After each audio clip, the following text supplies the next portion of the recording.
Yo, yo, yo, what is going on, guys? What is happening? I hope everyone's having a good day. Hope everyone is enjoying their work week. And yeah, we're here to go over Eagles free agency day 10. I mean, we're just going to sit here, go over live updates if there is any.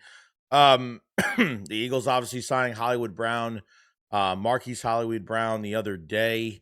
And it was exciting. And the Eagles now have a wide receiver 3, and now you still have Darius Cooper too, which is good. Johnny Wilson coming back from injury. So now your offense looks upgraded. Looks like it's got more speed. It's multi-dimensional. And we all know that Mannion loves to use wide receiver 3s because I love using tight ends in this system.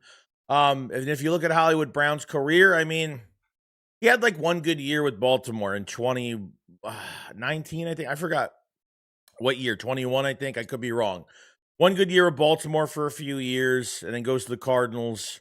Doesn't really do much, and then goes to the Chiefs in 24. He's out for the year with an injury. Comes back like late in the season. I thought he did. Could be wrong. So by the time the season starts, Hollywood Brown will be 29 years old. Okay. And I understand, like, I really don't want this stream to turn to a what's going to happen with AJ Brown. I'm just, at this point, it's just like, we're not going to get an answer for it. If I was to guess what's going to happen, look, here, I thought about it a lot last night. Okay. I feel like he's not going to go anywhere because I just feel that there's not enough out there right now that's telling me that teams are willing to give up what they want to give up for him. I really don't. And really, like, I think AJ will come to terms with himself that the Eagles tried, and that's it. And then we kind of go into, and then we kind of just go into the regular season the way it is, and that's just what it is, man. So still looking for an edge rusher on trade wall. I mean, they got to trade for an edge rusher because it's slim pickings right now. I mean, free agency, there's nobody out there. So I'm expecting hopefully something soon with that, because then if the Eagles get to the draft and there's no edge rusher signed, then the draft is going to change a good amount for us. So you know what I mean. Let me say hi to everybody in the chat. What's going on? Island Boy, what's going on, buddy? We got Jeff Bonehead. What's going on? First name, last name. What's going on, buddy? Jeff Bonehead, Jay Tyler, Caden. What's up, Joey? Thanks for streaming all week, man. Really appreciate it. Well, hey, Cade, thanks for showing up, man. That's what matters the most, Exclude trash. We got John O'Malley in here. Yo, Suo, what's up, buddy? The Eagles Eyes, what's going on, man? John O'Malley says, what's going on, fam? What's going on to you, man? Hope you're doing good. I hope everyone's doing good. Louis says, "Hey Joey, I have been off the past few days. What have the Eagles added, lost?" I mean, realistically, they just had Hollywood Brown the other day. Okay, they extended Jordan Davis. Okay, so got some moves there. Dallas Goedert signed. And that's pretty much it. The Eagles have still like four.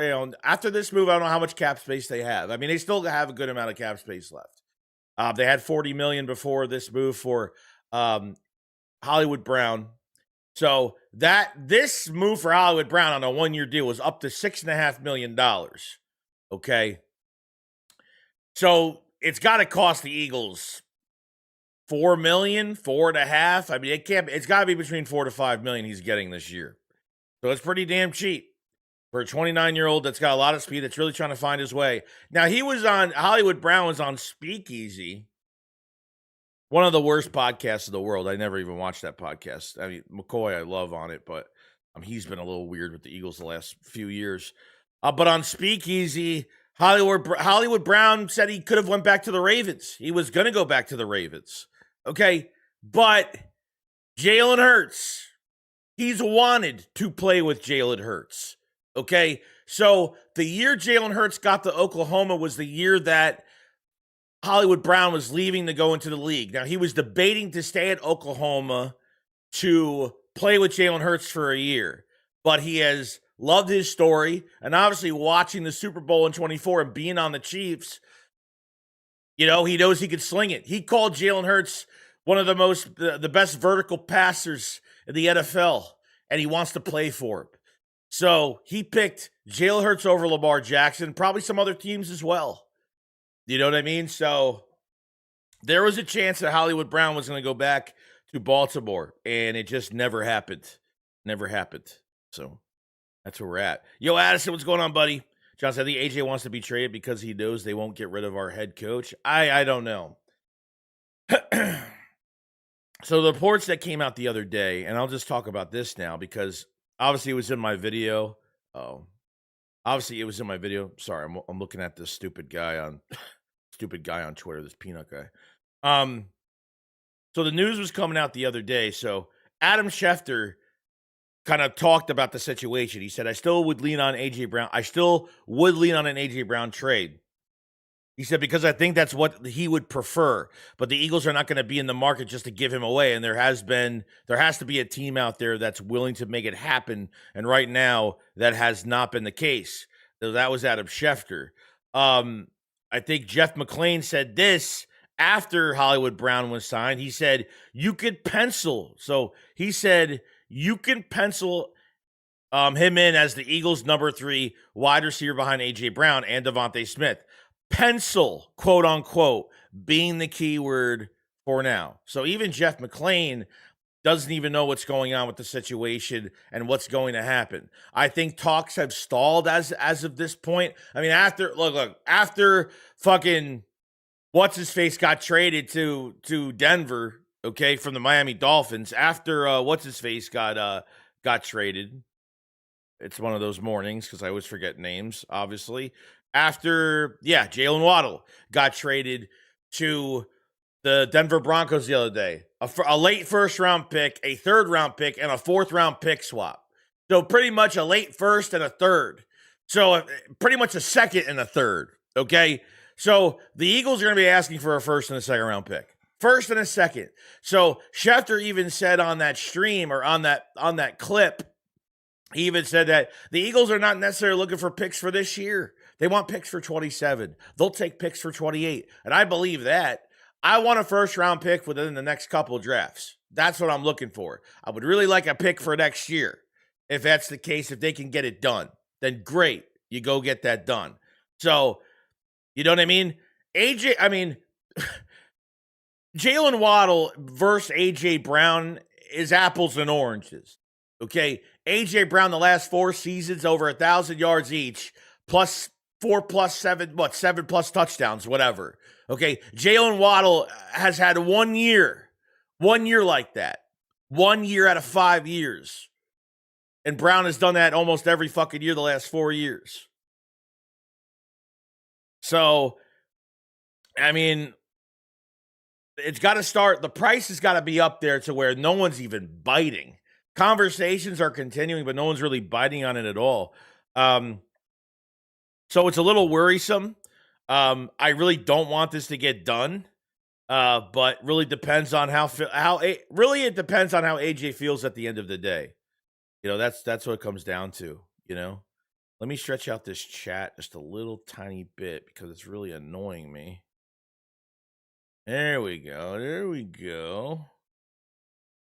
So we got what's going on, Filioso? What's going on, buddy?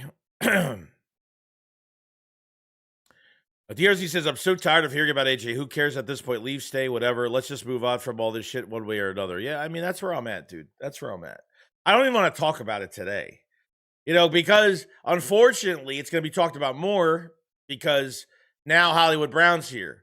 So all those Patriot fans on social media are the dumbest fans. Like, they sign Hollywood Brown, and they think every move that we make, they think that AJ Brown is getting freed up every moment we do something. It's the most annoying shit. I mean, I know these guys need clicks on social media. I mean, but goddamn, it's like every move the Eagles make. Oh, Jordan Davis is getting an extension. That means that they can't afford AJ Brown. Oh, it's non-fucking stop, Suo says pencil because you can erase it. John getting fancy at us. People were saying pencil in too when he said pencil in because maybe Hollywood Brown. Does anyone think that Hollywood Brown is not going to get playing time or he might get cut from the Eagles or something like that he's a cut candidate? Or do you think that he's going to start this year? People were saying that as well. John says he's not leaving. We're seeing Jalen Wild go for a first, and AJ is worth 2 firsts at a player. Yeah, I mean, you're probably right. Suo says price starts at 2 firsts, and that might be the case. That might be the case now. You know what I mean? So we'll see what happens, but it's pretty nuts, man. Pretty nuts. Yo, Island Boy, what's going on, buddy? Appreciate the super chat, man. Thank you so much for being nice and doing that. He says, if you look up consistency in the dictionary, you'll see a pic of Joey. Bad back, scratchy voice, no problem. He shows up. You've carried my 12-hour shift with the streams the last few weeks. Much appreciated. Well, don't get used to it, because I'll be burnt out if I stream every day like this. But I'm glad it's helped you out. At work. When I worked overnight, I used to listen to like podcasts and stuff when I was packing out boxes and stuff at the supermarket. So I know how that feels. So I appreciate it, man, for the support. And if it's helped you out in any way to make the day go faster, because I know that work days you look at the clock every 5 seconds, it looks like it's slower. It's a slower day. So Island Boy, appreciate it, buddy. Appreciate the super chat so much. Yo, Steve said, good morning, Joey. I see Hollywood Brown as the slot receiver. Well, yeah, I mean, they can move him anywhere, really. I think with Hollywood Brown, I mean, now you have Sean Mannion that really values that position and values the tight end position. Okay. People are gonna say, well, why do we even sign him? Jahan Dotson did nothing the last couple of years. Well, it's a different story now. You know what I mean? So it's gonna be a brand new scheme. And we have a whole off season to work at it and see where these guys are at, and it's really exciting. So DRZ says no way they brought Hollywood in to cut him. He reminds me of the Julio Jones signing a few seasons ago, even where you just bring in a relevant name and a stretch the field. Yeah, but you know what? He can still do it. The Julio Jones one was okay. There was one game he had like 2 touchdowns, and he had some little success for a couple of games. But I think this signing right here, this one right here is just. I feel like Hollywood Brown could do a lot more. Even look at some of his highlights from last year. I mean, he can still stretch the field. Defenses still have to respect his speed and where he's at on the field pretty much the entire time. If there's somehow, some way they can keep A.J. Brown in the building, now you don't have to worry about Devontae Smith. Devontae Smith, yeah, he might get doubled a little bit. Who knows if A.J.'s not here. And if you have Hollywood Brown, and then you're in a complete mess because you don't know who's going to be the number 2 or what's really going to happen. But the Eagles have been looking for a veteran wide receiver. After losing Darnell Mooney to the Giants, they kind of went in a different direction. And, it worked out. So, before says AJ is more talented, but you get more for younger players, sadly. Well, I get it. I get it. I mean, look, people think there's an issue with it, whether he's lazy, whether there wasn't effort put in. I think there was somewhat that there last year where the effort wasn't there, especially that last game kind of explained a lot to us. It was almost a cherry on top for everything, you know. Mothership says, hello, hope you're doing good, guys. I hope you're having a good day too. I hope your morning's going well. Hope everyone's doing good today. Jeff says, I'm working at 12 right now. Damn, good for you, man. Make that money, dude. Long day, but make that money. Coaches, everyone wants us to lose in our strongest pieces because they are low key afraid of who we have and what we do when we are clicking. Let them bums sweat. Yeah, that's what they are. I think I mean, Darnell Mooney is a good player, but I think you have a better player, to be honest with you, in Hollywood Brown, especially as a 3. We're not talking about Hollywood Brown as a 2 or a 1B. Which he's definitely is not a 1B, but we're talking about him as a 3 for this team, which is probably the first time he's been an actual 3, that late down the depth chart of the wide receiver core, in that spot for a while. So, Steve says AJ Brown will most likely be traded after June 1st. A lot less of cap hit. 27 draft is supposed to be a much stronger than this draft as far as getting draft capital. Well, yeah, I don't care about getting it for. I don't see trading with the Broncos, which they were looking for an explosive player, and Aqib Talib was on that podcast with what's his face, and said that they were getting an explosive player, and literally it happened the next day. And they ended up trading for a wide receiver, but they must have had some interest in AJ Brown, but it probably was the shortest interest. They probably saw what the price tag was and they kind of left the building. You know what I mean? But Denver has no valued picks for us, and the Patriots don't have valued picks. I would rather take the 27 first from the Patriots because they're going to take a step back next year because of that tough schedule. They shouldn't even been representing the AFC this year. Okay, Denver should have been the Super Bowl. They probably should have. That would have been a great game. Okay, don't know who would have won that game between Seattle and Denver, but that would have been a really, really good game. So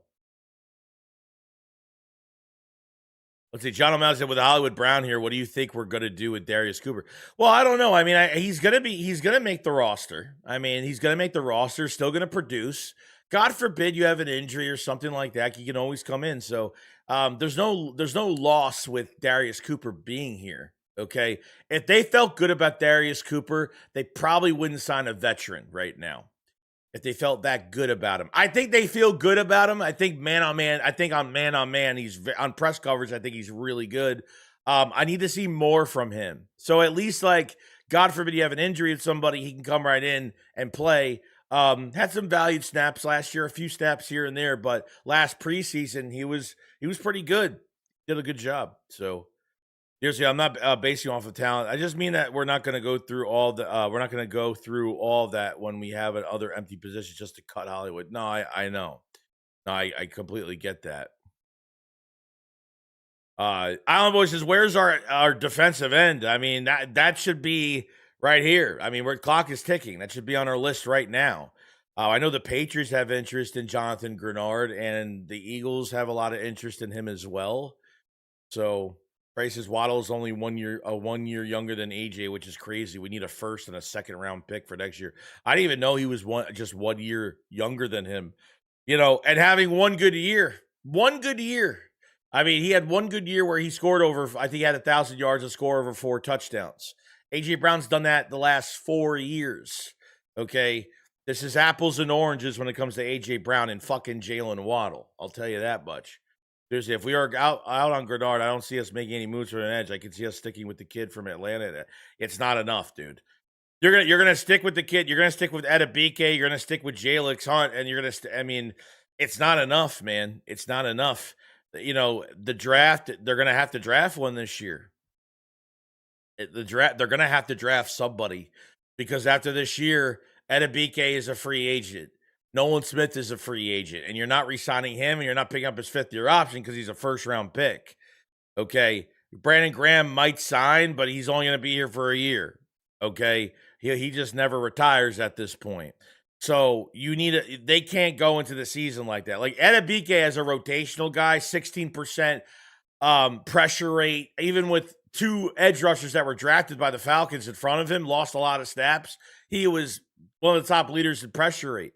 for them last year. I mean, he's got 16 and a half sacks the last 4 seasons, but I think he's going to be a gold mine for us. Better than what they tried to do with Ojulari, better than what they tried to do with Joshua Uche.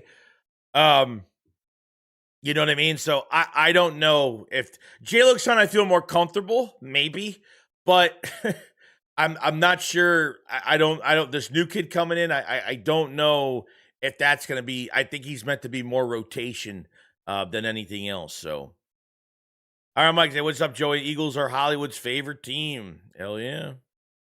He wanted to play with Jalen Hurts, man. Dearsy said, bro, we said the same thing about CB2 last season with the Dory Jet. There is no fucking way that they're going into this. There's no way they're not signing an edge rusher. If they don't sign, if they treat the edge rushing position like they did the cornerback position last year, we're in fucking trouble. Okay, we're in trouble. Okay, they need to sign somebody long term. That's why they couldn't offer a contract to Jalen Phillips. They just couldn't. That price tag at $30 million a year for 2 sacks and 70-something pressures is absolute holy fucking overpay. Beyond overpay. You know? Chris says there's no way how he's going to end the season with these edges. We're getting Grenard sweater or something.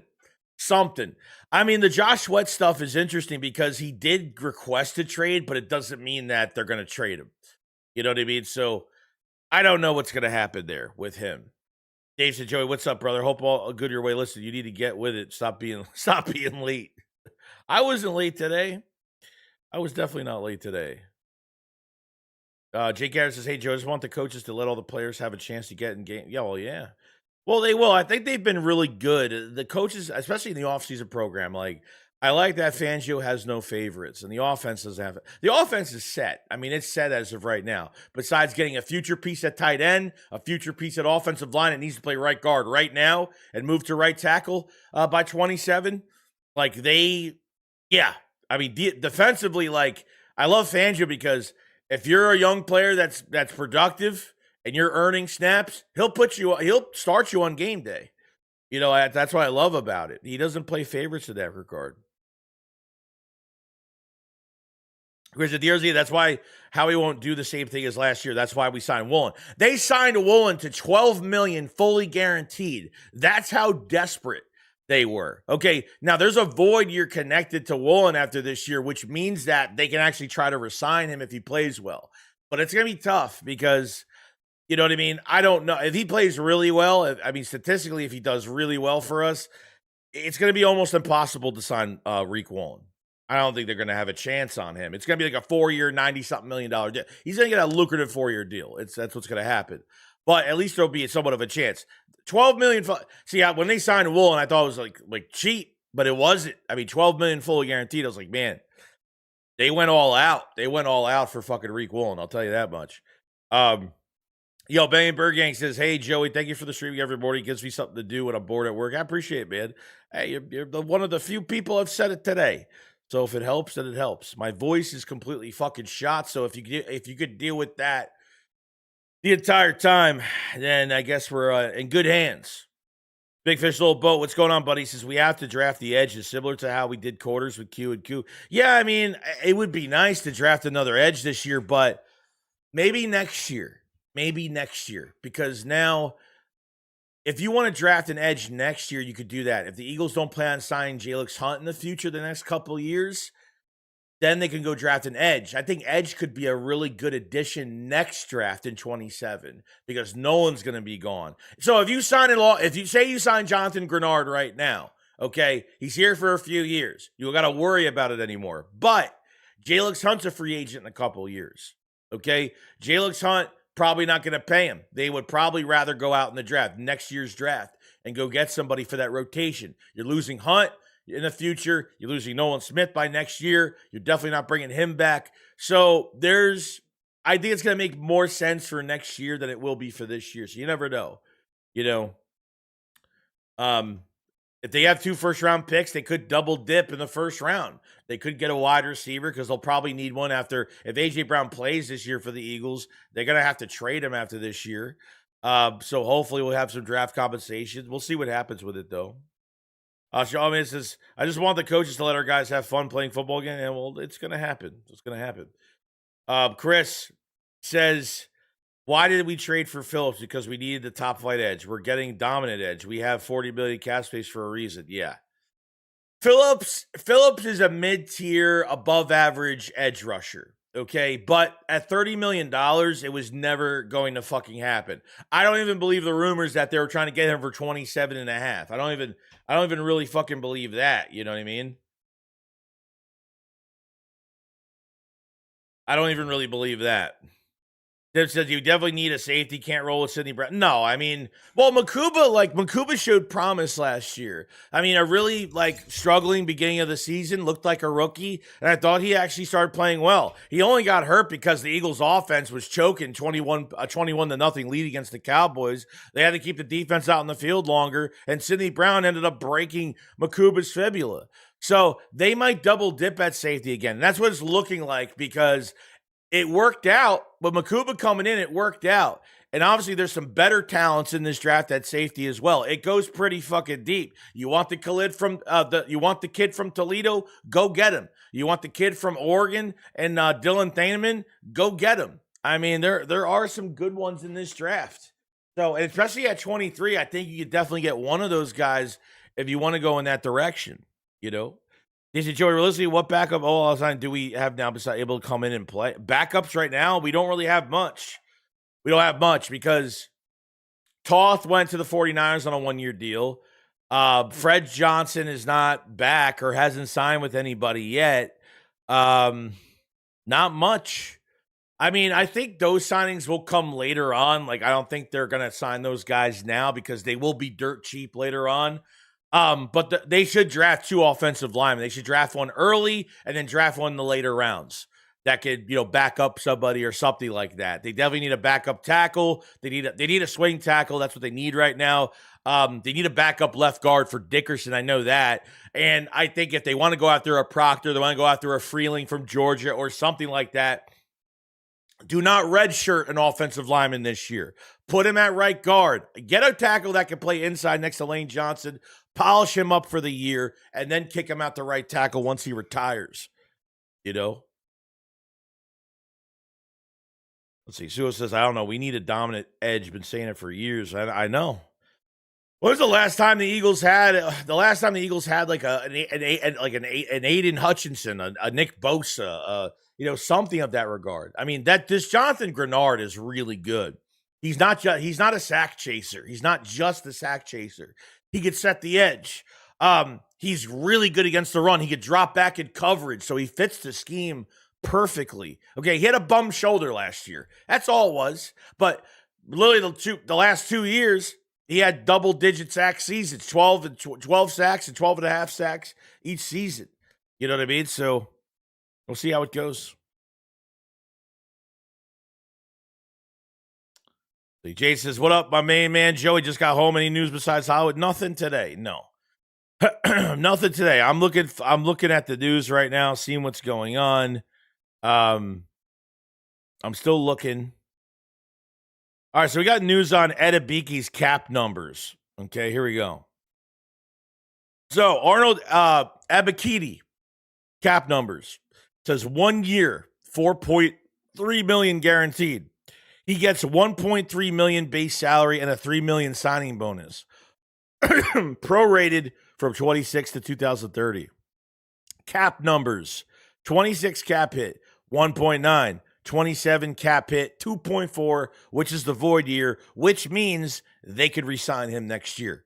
Howie is actually playing these void years at the end of these contracts so he can have a chance to re-sign them back if possible on that number, which would be great. So those are the numbers for him. Tight end, yeah. I mean, tight end, you are going to need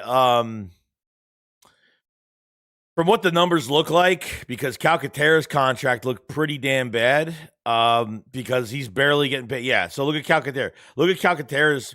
He's only getting paid $700,000 fully guaranteed. That means he's a major cut candidate for the Eagles this year. He's a major, major cut candidate. Dallas Goedert, obviously, his salary went down a little bit, which is good. So the tight end market wasn't great this year. So yeah. That Johnny Munt kid is 31 years old at tight end. They might keep him because his blocking's pretty good. He's got a good reputation with that. See. Nick Marzetti, what's going on, buddy? He says last elite edge was Reddick, 22, Reddick, 70 sack season. Yeah. Yep, that was and the Eagles would have had more than 70 sacks if they did 25% of the season they were dropping Reddick in coverage that year. That was an electrifying fucking year for that defensive line. Electrifying. With Hassan Reddick. But we knew that he was going to hold. We knew in 22 he was going to hold out. And unfortunately, 23. We knew he was going to hold out. So the Eagles ripped the Band-Aid off and they traded him to the Jets. Now, that third-round pick the Eagles have this year is actually for the Hassan Reddick trade. We have the Milton Williams third-round pick, and we have the Hassan Reddick to the Jets third-round pick. We still have that pick, which is good. So appreciate that super chat, Nick. Thank you so much, buddy. We got 203 people in the chat. Make sure you subscribe to the channel if you are new. Hit the like button as you're coming in. It helps out tremendously. I've been streaming every day. The likes really do help. And if you haven't picked up the membership, we got a new video out last night. We'll have more. We're going to have new badges, new stickers. And I have some stuff, more news coming for memberships when it comes to members-only live streams and other things like that. So grab a membership or gift one to others. It's up to you. But it's all there. Tua says we have to draft a tight end this year. No, they have to. Offensive line and tight end is like tight end, they have to. Okay, you have no one. This is going to be the second year straight. You have nobody, okay, that is on contract after the 26th season. Okay, they got to sign somebody. Okay, plenty of tight ends out there for the Eagles. Rocky said we need to draft both tight end and safety early. Yeah, we might have to. Yeah, I mean, safety's completely fucking empty right now. Completely empty. So we'll see what happens. Steve says most of this draft will focus on offensive line, tight end, wide receiver, and they will draft a running back too, I believe. Yeah, I honestly don't know. I'm not really sure. I'm not really sure they're going to go. The receiver, yeah. I mean, I would say later in the draft, you're probably right. I think receiver would be there somewhere that could produce maybe become a number 2 or something. Just depends on what they're kind of looking for there. So you might be right on that. You might be right on that. You know what I mean? So could be. Oh, we got Island Boy. What's going on, Island Boy? Send another 10 Joey Shake 72 gifted memberships. Thank you so much. Island Boy's been gifting members the last couple days. Been amazing. Thank you for the support so much, man. So shout out to the people. Make sure you say thank you to Island Boy. People that got memberships. You got Sean Mans got a membership. CB Sharp membership. Tim and Aiden Films membership. Brandon the Great membership. JJ Caster membership. Slim Reaper membership. Don't Tapper membership, Buck Skull Gang membership, D Bluzz Guy membership. Thank you so much, Island Boy, for sending those out. Appreciate you. And definitely enjoy the memberships. Got plenty of draft content there. There's going to be more tonight, tomorrow, the next day. A lot more stuff is coming. Badges, everything is coming. So, yeah. Appreciate so much, man. Appreciate Island Boy so much for that. We got Carlos Rosado. What's going on, man? With the super chat says law office of Smith, Brown, and Brown on the way. That would be funny. Brown and Brown. The law offices of Smith, Brown, and Brown. I hope so. I really hope so. So, and by the way, I see people saying the memberships, when someone gifts memberships, YouTube literally gifts them out to 10 random people or how many random people. So I'm not even gifting, or I'm not choosing who gets them. So yeah. But just letting everybody know that. Appreciate the super chat, Carlos. Dave says, Island Boy, bro, you're absolutely awesome. Appreciate Island Boy. Yo, June, what's going on, buddy? I didn't get to know you went live. I mean, that's that's what happens most of the time. It's pretty much what happens all the time, to be honest. Let's see here. Here's it. We'll know who Sean Mannion is by around week 5 or 6. Really hoping his presence pans out. I just can't shake his PTSD from thinking it could get worse than BJ. And then ending up with Patullo. Yeah, I know. I mean, you got to say to yourself, like you said, it just can't get worse. You know, we have to give it a chance and we have to give him a few weeks. Like, it might not look pretty in the beginning, but Matt LaFleur has glazed the shit out of this guy. Matt LaFleur has, and McVay has. So Matt says, and if we get Jeremiah Smith to the draft, it would be the Browns and the Smiths. That would be funny though. As I think the Grenard trade is taking so long because the Vikings probably want a third, but teams are probably offering a fourth. Let's see who blinks first, I think. Yeah, they want a second-day pick. I really don't want to give up one of the third rounders this year. That's what I really don't want to give up, so we'll see. Dude says, Eagles getting our edge rusher today. I hope so. I hope. They need to, like, ASAP. Charles said, if we can't make a play on Grenard, what do you think our options are or could be for edge rusher? I mean, Josh Sweat is out there, but I don't know if they're actually going to trade him. I don't know if they're going to trade him as of right now. I don't know. I honestly don't know. Like, there might be names we're not even thinking about that Howie is calling that maybe he could trade for a guy that's still on a rookie contract, or there's a guy that's due for a contract within a year and the Eagles want to give him a new contract. The Eagles have the cap space to give somebody a contract. I don't know what it's going to look like for an edge rusher. I would say 20, 21 million, between 20 to 22 billion. Probably, those are probably the numbers right there. Nothing over or under that too much, So we'll see how it goes. Kelly says, we need another top 100 pick this year to try to fill the holes. Yeah, I know. I really don't. I mean, the last thing I want to do is trade for an edge rusher, but we need to have one. I mean, the Eagles don't have enough. If the Eagles had an extra second round pick or an extra first rounder, I would say don't even trade for an edge rusher and go draft one this year. But it's really tough for me to say that they got to get a. It's not like, do they have to draft a tight end? No, they have a starter, but you need a future starter for tight end. Goddard's got to hand the torch after this year. Okay, they need a future replacement for Lane Johnson. And then next year, they're going to need a future replacement for Landon Dickerson. Since he restructured his contract, he was supposed to be a free agent after 28.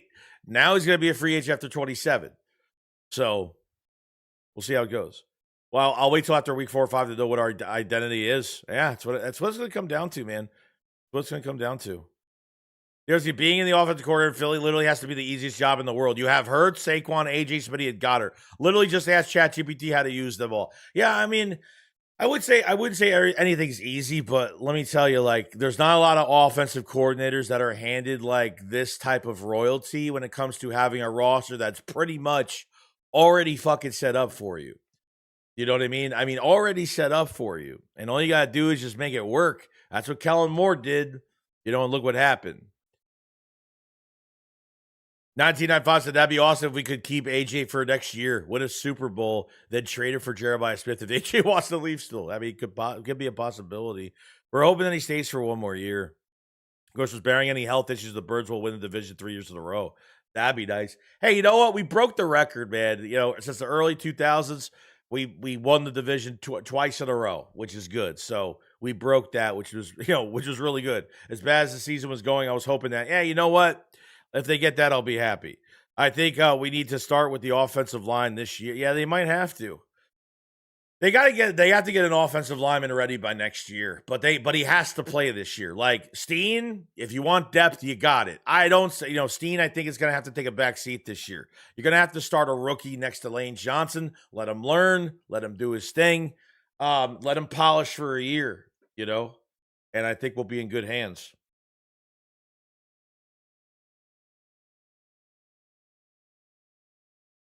What do you think about Max Clare as our proudest? I like Max Clare from Ohio State. I mean, he'd be a second round pick for me if the Eagles want to go in that direction. He's got great catching, could catch in traffic, runs really good routes. He's got some physicality to him. I like Max Clare. I really do. I wouldn't even mind Michael Trigg. I really like Matt Roush from Nebraska a lot. If they're going second day, Matt Roush is definitely Claire and Matt Rouse are two tight ends that I think are very close to Dallas Goedert and what he is. There maybe there's a little bit of a worry with the speed of Matt Roush, but I mean a lot of these guys are running 4.6, 4.7s in the league as of right now, like Colston Loveland, some of these other guys, so I'm not really worried about it. But Matt Roush and Claire are definitely two I definitely like, no doubt. Joe's problem was we asked Nick what to do and he didn't know. No accountability, bro. Yeah, Delp is a nice one too. I would say Delp is probably my favorite. Delp would probably be my favorite on day 2. Oscar Delp from Georgia would be my favorite on day 2. Matt Roush, Claire from Ohio State, and Michael Trigg from Baylor. I like those guys. So in that order, probably. Steve says, "Are you concerned about John Harbaugh now in our division? Do you think he could end up being a flop?" Oh, well, it seems like Joe Schoen still has Joe Schoen, the GM, has a lot of control over there with the Giants. So they tried to get Todd Monken as the OC. They couldn't get him, so they got Matt Nagy now. That's going to try to get a head coaching job from being with the Giants. The Giants have gotten better realistically, but they've had the cap space to do it. So, of course, their roster from a talent perspective is going to get better, but I don't know much about if that quarterback's going to do much next year. If he could stay healthy, if he's not going to, I don't know, be disabled the rest of his career because the way he's getting these concussions is not healthy. So I would say he's a good culture setter, but other than that, I think everything else has to really work out. A head coach can only do so much. Like, I think Nick Sirianni is a culture setter. He knows how to build a culture. But if you remember what Nick Sirianni said at his first press conference, I watched it, a clip of it out of nowhere one day, a couple days ago. You have to have the right scheme. You have to have the right scheme in place so the talent can flourish. You can't have talent without a good scheme. That's what he said when he came in here on his introductory press conference. So it just depends. Do I think they're going to be last in the division? Maybe. I don't know. Probably. But we'll see,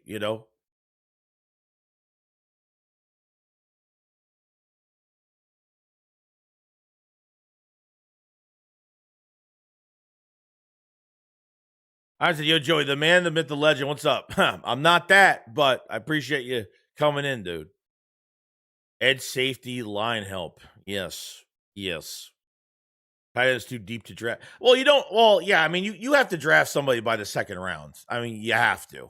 I don't think you can wait any longer than that, unless someone is flying down the board that you could get him for a lot cheaper. Then that's what you do, I guess. Carson, let's be honest. None of the other teams in our division improved enough. The Dallas Cowboys they've never retooled. They've never felt like they've had to reset. Ever since Dak has been here, they have never reset. They have never tried to rebuild. They've always thought they've always been in it every single year. Okay. The defense was the biggest problem for the Cowboys. Washington, I don't even know what the fuck they're going to turn into. I'm not even impressed with what Washington has done. Okay, Washington has, over the last couple of years, we're building that team over $90 million in cap space, signing all these one-year deals. They had a horrible schedule, one of the easiest schedules. They make it to the NFC Championship game, and then they go into 25 pretty much saying, well, let's just re-sign the same guys and to get over the hump to get into the Super Bowl. We have to beat the Eagles. And they didn't do that. One of the most injury gruesome teams that are out there, especially when it's an old roster and you had a quarterback that you just let keep playing and Jaden Daniels the rest of the year. And guess what? You let him keep playing, he ended up getting hurt. So I don't think Washington's gotten better. I mean, they're signing Treylon Burks to a 1-year, $4 million deal. He caught a one-handed catch touchdown in a game. I mean, what are you doing? I think from a standpoint, I think it's going to be between the Cowboys and the Giants for that second place. But the Cowboys have made some upgrades to their defense. Have they been shockingly great?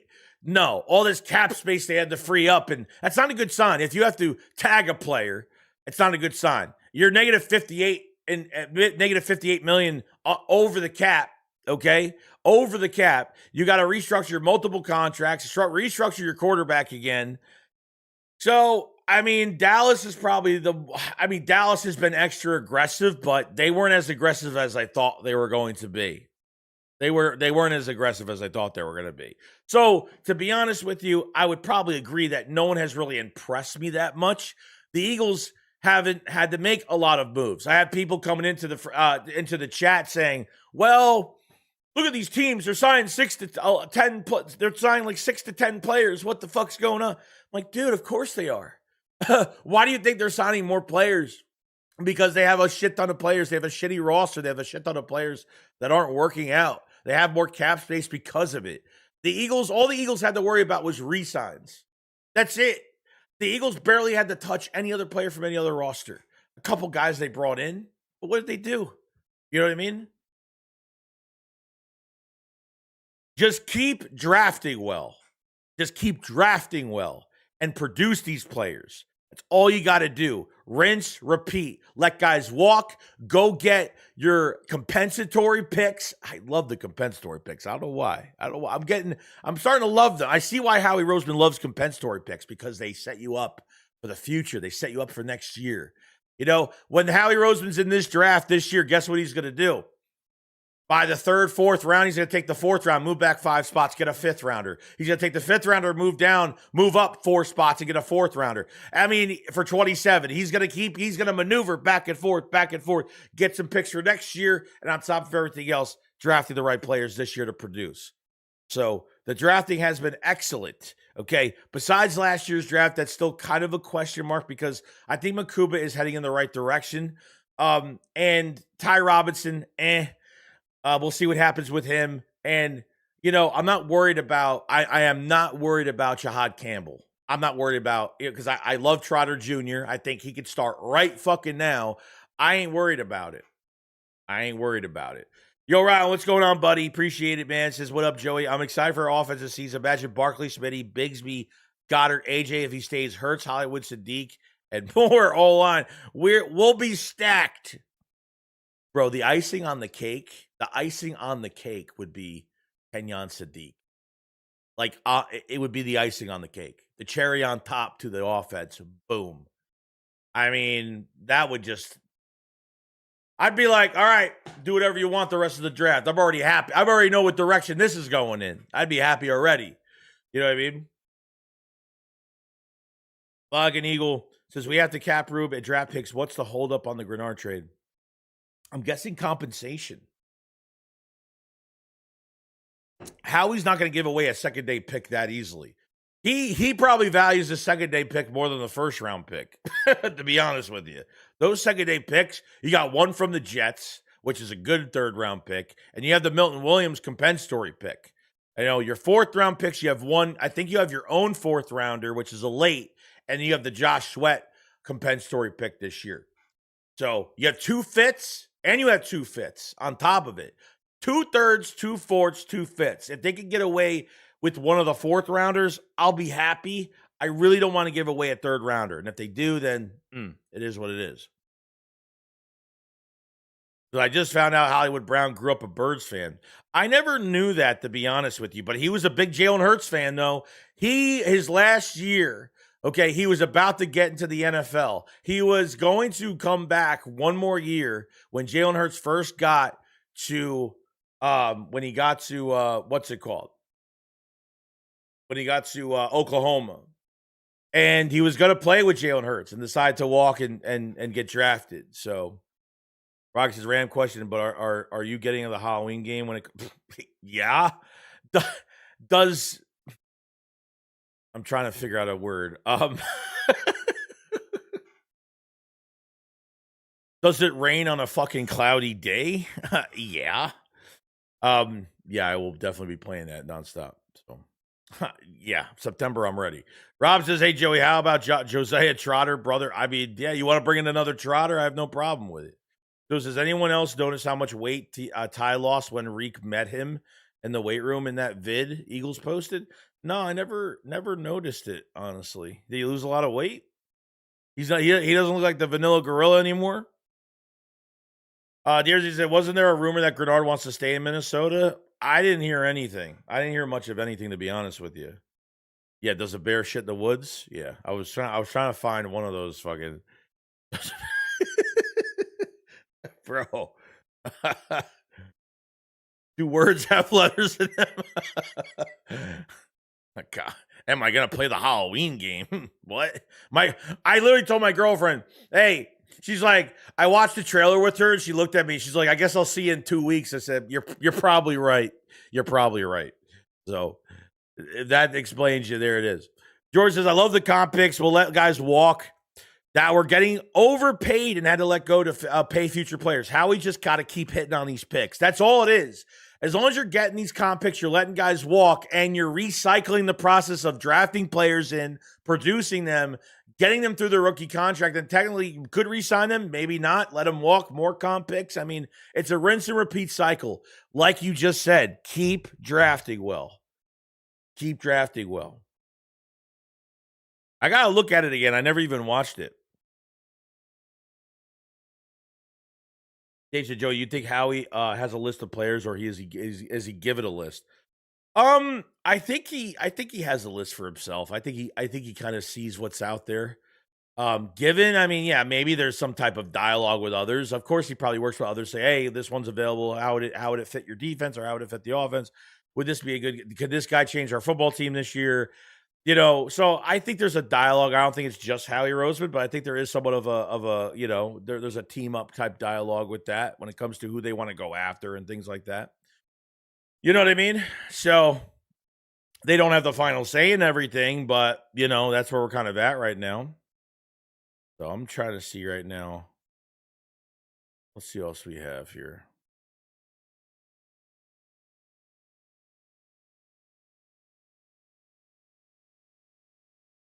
Let's see.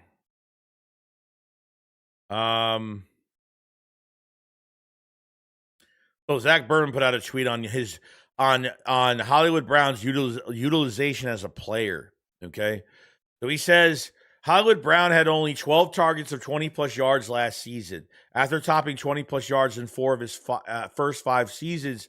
But he ran go routes on 21.1% of his routes, an indication of how he could be utilized since he came into the NFL in 2020. He's tied for the 11th most targets of 20 plus yards. He's run go routes on 25.9% of his routes since entering the NFL. The second highest percentage of the top 20 players in targets of 20 plus yards. Holy shit. And KC Brown's percentage of slants and out routes also increased from earlier in his career. Okay. I mean, he's going to stretch the field, and even at 29 years old, he got juice in the tank. Got plenty of juice in the tank. I'm not worried about he's like, has his career panned out like he wanted to? Probably not. He's had pretty much one good year. Really one good fucking year. And that was in 21, I think. I think it was in 21. I could be wrong. Or 19. I forgot what year it was with Baltimore. One really good year. And we're hoping, out routes, put him in open space. I mean, he's a guy that's just going to be, he goes upfield, Hurts gets pressured, there's nobody open, Hurts is looking. Hollywood Brown is going to be out there looking for just a clear little bit of empty space with no defenders around, and Hurts is going to chuck that shit. And that's what he's going to be here for. But in motion, he's going to get a lot of attention. You think Devontae Smith's going to get a lot of attention? Hollywood Brown's going to get some attention too. If you can keep A.J. Brown in the process. You got Tank Bigsby, you got Saquon Barkley. Hurts with his legs. That's another weapon that's out there. I mean, Dallas Goedert. I mean, you are packed. You are packed and ready to go. You know what I mean? Packed and ready to go. Yo, Eagles, what's on, buddy? I did. I have a lot of video on that, actually. Yes, I played over 400 hours of that game. 400 hours. No life. Thomas Mott said the Eagles inside info on what really happened on CJ. Do you believe him? If so, I'm not really having. I have no idea. I don't think anybody fucking knows. I don't think anybody fucking knows. Honestly, I think everybody bullshits on everything. So, like, I haven't heard one person come out and say what the truth was on the Chauncey Gardner-Johnson situation, and I hardly doubt anybody fucking knows. So that's just my take on it. I think people just blow smoke to blow smoke, but I don't think anyone has a clear indication on what actually happened, unless somebody knows somebody closer to the situation. So I think it's all bullshit. That's just me. Finding a safety in round one would be more pressing than tight end, in my opinion. Obviously, if Sadiq would fall to us to take it, but I don't see Howie trading up for tight end when we need safety. Yeah, I mean, I don't see an aggressive. I mean, I say maybe if Sadiq passed 13, 14, and that's if. That's if. Okay. I just, yeah, that's kind of where I'm at. Like, pick up the phone after 13, 14. I'm fine with that. Go get Sadiq. You know, it's I mean, I would love him. Trust me. If the Eagles were at like 19, 18, I would say try to move up a little tiny bit. They're at 23. You know what I mean? Jerseys, all those guys are clickbait to generate views. I wouldn't believe 3/4 of what they say. It's really sad because a lot of them are, unfortunately, and none of them have the balls to come out and actually tell the truth. I think a lot of guys are afraid to give their own opinion so they don't get backlash from a lot of their supporters, which they don't. I think a lot of them just like to state what the news is, but are afraid to give. You know, I know a lot of guys that thought me and Philly getting Saquon Barkley was the dumbest fucking idea. And then these guys backtrack on, some of these guys just backtrack on something happening that they were wrong on. And then they laugh about it, backtrack and say how much of a good fucking move it was.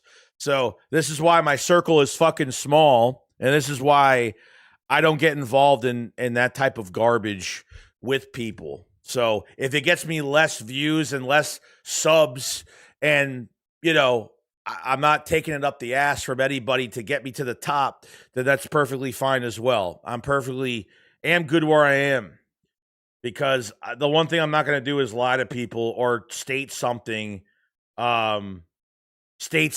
that's fact when it's fucking not. a lot of these channels do that shit. So that's what it is, man. David says, Joey the man, thank you for all the content and updates. Shout out from North Cal. Awesome, dude. North California, dude. Garlic says, I only get Wawa advertising on your channel. Do you really? I never get a Wawa. If I ever watch my video or I ever click on it, I never see a fucking Wawa ad. Really? So that's good. CJ is like a saint now compared to how AJ is. Yeah, I mean, Jack, you're not really wrong.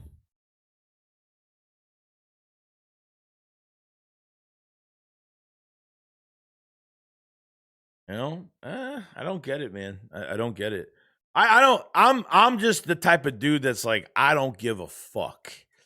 I just don't give a fuck. Backlash, no backlash. Hate me for what I say. I don't care. I don't care. You know? Rob says, tight end edge safety. I can see how we make one or two moves yet in free agency. The focus on the draft. If we get a good edge and safety in free agency, that'd be nice. Focus on tight end and the O-line in the draft.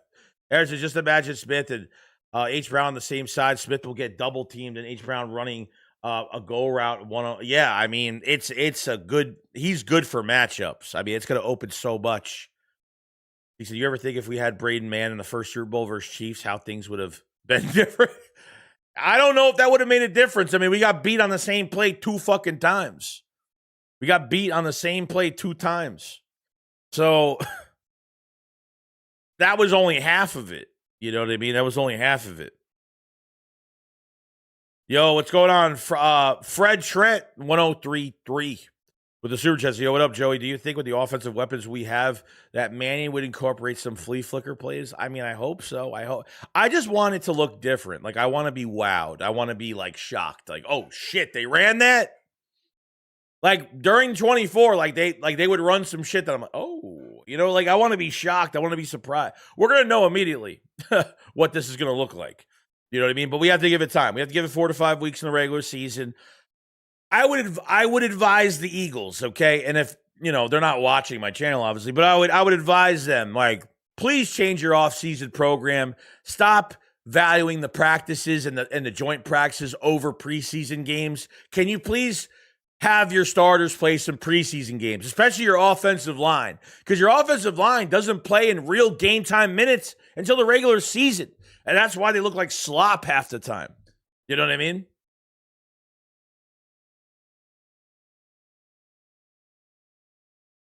Eagles says, "I know I agree with. I gave you credit the other night on my channel that you were one of the very few that stayed true and didn't spin narratives to make your false takes have meaning. So thank you. I appreciate it. And I've known you for a long time, and I respect what you do. Especially your name is Eagles Uncensored because there is no line. I mean, you go over that line when you need to go over that line. You know what I mean? Like, I'm not trying to be some professional fucking podcaster. I'm not trying to get a job with the Eagles. I can't be professional. I just can't. This is my personality. This is just who I am. You know, like, I have no interest in podcast media and being a reporter, or there's other guys that want to do that, and that's perfectly fine. I'd rather, that's good. This way I would hope that one of our own would be involved in something like that, and it would be nice to have one of our own on, and doing that. But I will be like this till the day I die. The RZ said, "What at Wow? I recently saw Jair Alexander and Bryce Huff behind the counter serving up cheesesteaks. Fresh new start. Good for them, man." Bryce Huff. Did you see Bryce Huff retired a few days ago? Bryce Huff retired, dude. What a pansy. What a fucking pansy. What a pansy. I saw Smitty ranked around 77th in the league in targets, still broke 1,000. Could you imagine if he was at a minimum top 30? How many yards? Can you imagine if he was featured in this offense without A.J. Brown? Just imagine. Like, I'm not going to say it in a bad way, but there's a lot of Eagle fans that have too much they have too much tunnel vision. Way too much. You lose A.J. Brown and everyone's panicking. It's like, dude, there's a new video. A.J. Brown's got one more year. I mean, regardless, like, everyone's acting like he's going to be here another 5 years. He's here one more year if he stays. That's it. So it's going to change whether you like it or not. We're going to be like the other teams that have a 1A, 1B, but it comes down to creativity, using specific positions and looking different, because without A.J. Brown, you're not even making the fucking playoffs, especially I'm just talking under the horrible play calling. The talent being on the field literally gets you a playoff game. Being that fucking bad it gets you a wild card game. I mean, they could have won it all last year. That offense could have been at least average. You know what I mean? I mean, said the last season too. Hopefully, Mannion does that. Jim said we're still on 9th of the offense of 22. The offense wasn't the problem that year. It was strictly our defense. Well, yeah. I mean, Steichen took over play calling in 22, but he took over in 21, and then he was the play caller in 22. All right, Dave. Have a great day, buddy. I got you, bro. You know I got you. Rich, Joey take a job with the Eagles, easy work. If I had the only show that I would run, if I actually had a show I would run it, it would literally be like an uncensored like podcast. That's what it would be. Like if it was an actual like something like that, that's where I would, I probably would never do it, but man, that Sadiq kid is a freaking nature. When I saw him run the 40, I thought he was a running back. That dude is a fucking tight end. Holy shit. You think he's top 10? Yeah, it might be, dude. I mean, it's out of reach. It's out of reach, dude. That Caleb Downs, too. I mean, he's just, oh, God, he is everything you want to say. He is his closing speed, his tackling, I saw him getting blocked. I mean, he could shed fucking double teams. He was getting blocked. It was a screen pass or it was a dump off pass to the running back. He got blocked and one hand tackled the fucking running back. It didn't even get moved backwards. I mean, God, man. We didn't deserve to go in the playoffs, dude. We should have fucking only had a 5-win season this year. We realistically should have. Then we could get one of these fucking guys. You know what I mean? He was say, I just love talking football, and if I don't like to see what I say, some people don't agree with it. It's okay, but it doesn't make me make me or you wrong. That's the name of the game. Look, back in 2016 and before that, content creators were way different. They weren't professional. Look, I don't even care about I have no issue with people being professional because that's just how they want to and be fucking, they want to look good to society, and then all they care about is how what they think of them and all that shit. Back in 2016 and before that, content creators were the most fucking uncensored, rough fucking individuals. Okay, they didn't give a shit about anything. Okay, and spoke their fucking mind and called people out when things were and called people out, did what they were supposed to do. It was a different fucking time. It was a way different time. Everything is so censored now, like you can't even be like that because it's bullying, it's racial, it's it's there's so much stuff more involved with it now. You know, it's a way different time now. So back in the day, like content, I used to be a part of the thing called the TTC, which was called the Trash Talking Circle before 2016, where people from different channels of different teams would talk shit about each other, but by talking shit about each other's teams. And we go back and forth, making videos on each other. And that's what we used to do. That's what we used to do back in the day. Bad Dog was in it, and he was the best. He was like Bad Dog was the best trash talker a long time ago. I remember. So now it's like no one does. Half of these fucking dudes will talk shit on fucking X. Will talk shit behind the fucking scenes. Half of them are so vulnerable, like they could dish it out, but they can't fucking take it. None of these guys can handle it. Simple as that. I mean, that's all it takes. So, ours AJ Brown is one of the best receivers in the world. I'll be running around all my hair's on fire if we lose him. I mean, I'm going to be more relieved, like this how the season ended, and I said thank God for putting us out of our misery in that wild card game, because I didn't want to win that game by a fucking point and go into fucking Soldier Field the next week. Put us out of our misery, you know. I'm not going to be like that with AJ Brown. Will I be mad about it? Sure. I'm guessing if AJ gets traded, he's going to have some shit to say. And it's not going to sit well with us either. And I think the truth will come out by that time, you know? The soft-ass world nowadays. It's true. That's true. I don't understand other fans trashing AJ, saying he's such a drama queen and he's got a bum knee, yet they really want him on their team. Pick a side. He's either elite or trash, you know? I don't think those are real fans, dude. I don't think those are real fans. So, oh, shit. So, Suo Blaze just sent me a picture of Ty Robinson from that video when Reek Woolen went to fucking Philadelphia. Damn, I gotta look at this, dude.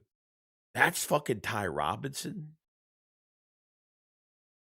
Holy fucking damn. I'm not trying to check him out, but I gotta check him out a little bit. I gotta go through the legs up a little bit. Got some big fucking, never mind.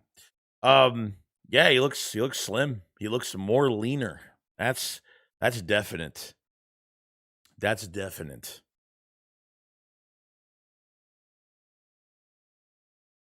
But hey, looks really good though. Looks good. Looks really good. He looks good. Let's see here. You're looking at men. You're looking at men. All right, hold on.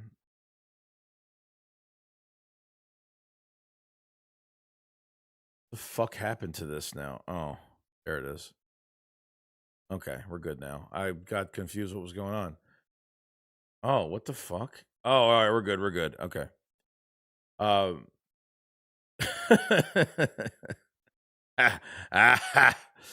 crazy. So I was a true third down DT played every snap at Nebraska. Yeah, I mean, you know, he just too fucking raw, man. Pause. Just too raw. Last year, I really want him to work out. I really do. He comes to the camp and he does a little bit better. I'll be happy, you know, if he could do something. So unleash the vanilla gorilla. Miles, hey Joey, thanks for being real, being you, and giving us what we need. And thank God Howie got a true number 3. He really did. He really did. I appreciate the compliment. But yeah, I'm glad he did. I mean, they lost out on Darnell Mooney. They were going to go get somebody. He went to the Giants. So I didn't know. Christian Kirk, I said, hey, you know what? They had interest in Christian Kirk a few years ago before they signed AJ Brown, so why not get him? You know? He got some nice tree trunks. He does. Yeah. Oh yeah. He does. He does. Yeah, I mean, Ojomo's not going to get paid, so I think the Eagles are going to see what Ty Robinson can do this year. And if not him, then they're gonna have to sign a DT next year. They're gonna have to draft one next year. You know, because he looked gassed last year when he played in the preseason. I don't know if it was ready for the NFL. Yeah, his motor didn't look great. It didn't. So you're probably right. You know. So Ty's problem was in college. He did nothing that Vic does. He just has a lot of learn about new defensive scheme and philosophy. I'm sure he's going to be great. I hope so. And it says Ty will be one of who will be Ojomo's replacement. I really hope so. I think that's the plan. That's the plan. So, just a little raw in his first year. It just didn't look great. Just he needs a lot of work. I mean, you could tell when a guy needs a lot of work.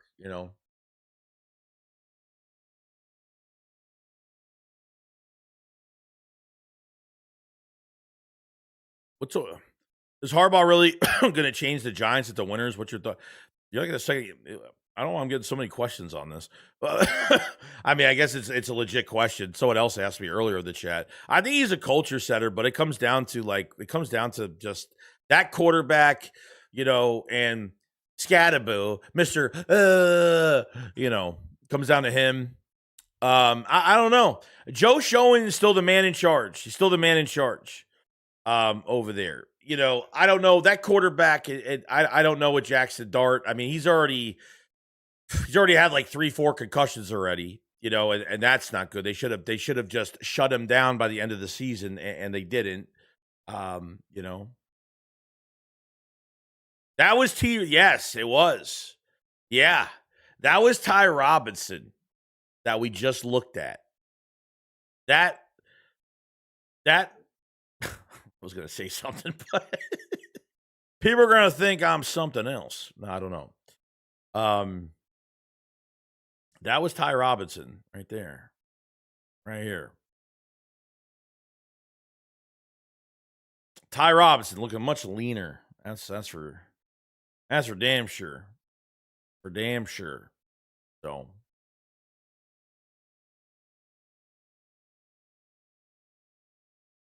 Oh, I hate X. I hate X with a passion. Really do. Okay, we're good now.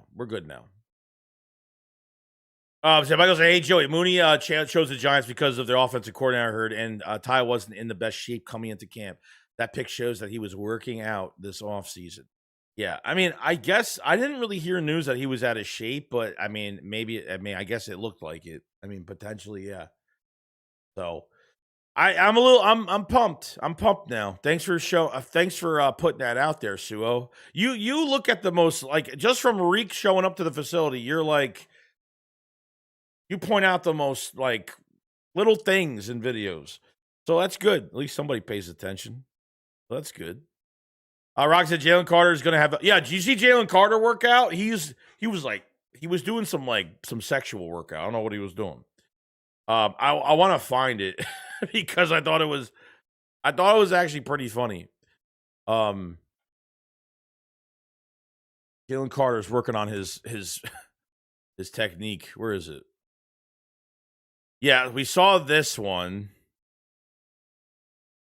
That shoulder's looking pretty good right now. I'll tell you that. Where the fuck's the other one at? He had this other workout video. He had this other workout video, and I was like, damn. He is like going fucking ham. It's not here though. I don't see it. There's a workout video where like this coach was working him to death. Like, I can't see it. Shit, it's not here. I don't know. I lost it. I should have saved it. I never saved it.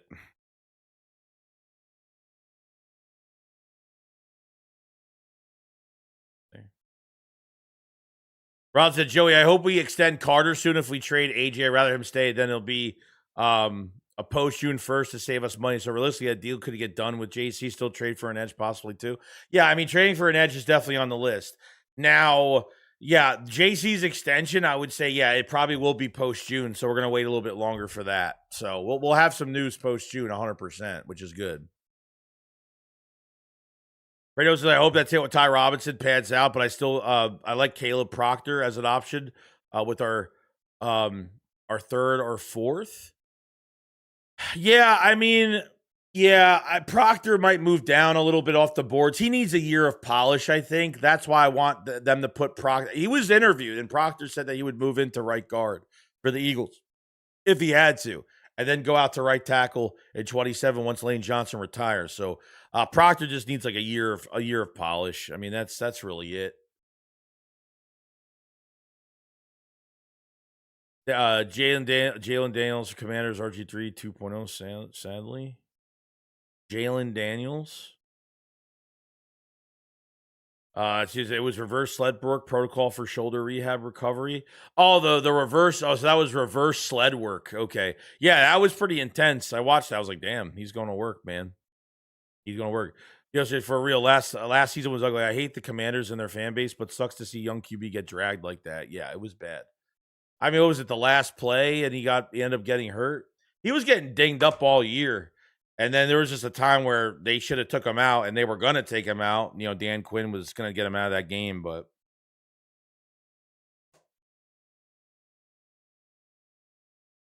Caleb Proctor is a DT, not the tech. Who am I thinking about? Who am I thinking about? You guys got me fucked up. Am I getting two guys mixed up? I am, ain't I?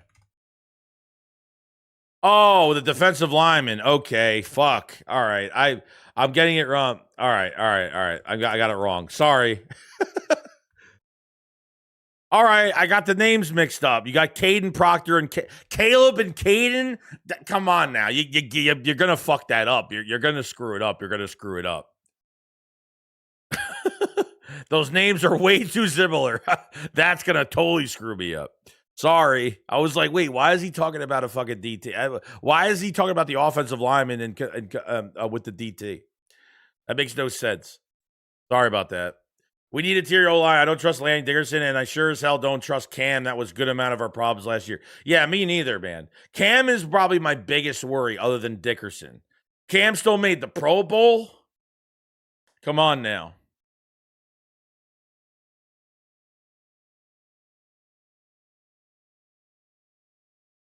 The RZ said, realistically, they should have shut J85 down for the season. Absolutely no reason to bring them back. No, it was bad.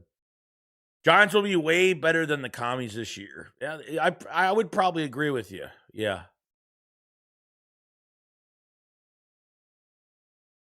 Washington should be ashamed of themselves. They really should. You have a young quarterback in Jaden Daniels, and you give him two 30-year-old fucking. I mean, realistically, like, how do you not put young talent around him? Besides that running back, that the guy with the three names and that one running back, I actually like. He's a nice dual threat for him. But other than that, there's like nobody, man. Who did they sign at wide receiver? Did they sign like I know Debo's gone, right? Louis says Joey's too distracted with Carr's workout and Ty's legs. You never know. You never know. He said, no joke, they are too close, but the DT Proctor is a small. Okay. Where's he supposed to go? What round? Blake Miller from Clemson? Yeah, I heard the guy from Clemson too, Blake Miller. Blake Miller's another one. Then he says, do we think about bringing Becton back? I don't think they want to spend any more money offensively, honestly.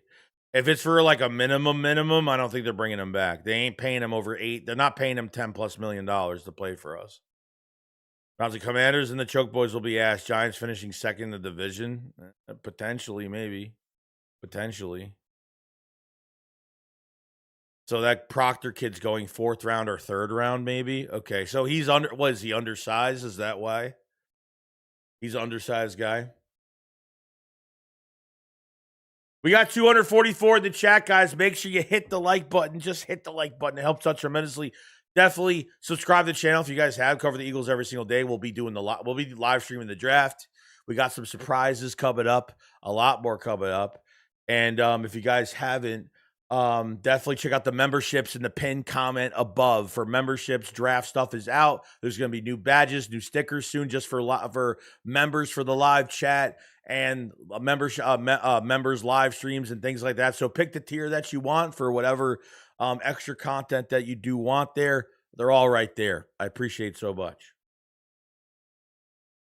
So this year should be a good year, regardless if we get a best tight end or third best offensive line out there in the draft. We will be good. No, I think we're fine. Safety, tight end, offensive line. I think we're going to be good. I don't think you can really hit or miss on those positions. But that first round, is there an indication where they could trade back in this draft? Is there? I mean, I don't know if you're going to move from this first round. For me, I think you want the 5th-year option or you trade back. Look, if the Eagles already have the first, the problem is, it's like if the Eagles feel like they're going to get this first round pick for AJ Brown, then I don't know for 27. Like, you want to trade back in this draft from the first round, especially if there's no blue chip players really left on the board and everything is most likely ceiling more than anything. You trade back and you at least get a first round pick for 27. I would probably do that, as much as a lot of fans don't want to do that because there are needs there. But drafting in the first round, the Eagles would love to do that because that 5th-year option is another year it's a loophole for Howie Roseman. That 5th-year option. It's a big loophole for him to sign somebody to another year and then extend that person on a contract, adding that 5th-year option too. So the 5th-year option will always be cheaper than the extension itself going into their second contract. You get what I'm saying? So it's almost like a bargain, at that point. So I don't know if you guys agree with that, but hey, just on break now. Any news for today? Nothing much. Some contract stuff's come out today, but nothing crazy. Nothing crazy today.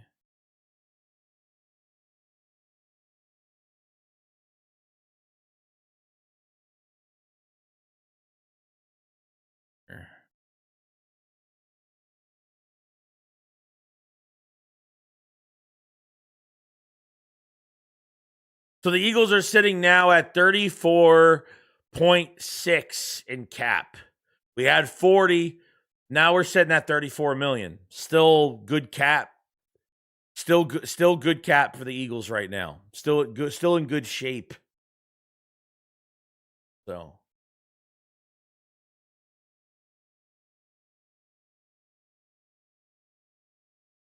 okay. We're back. Let me maneuver. Let me actually save something.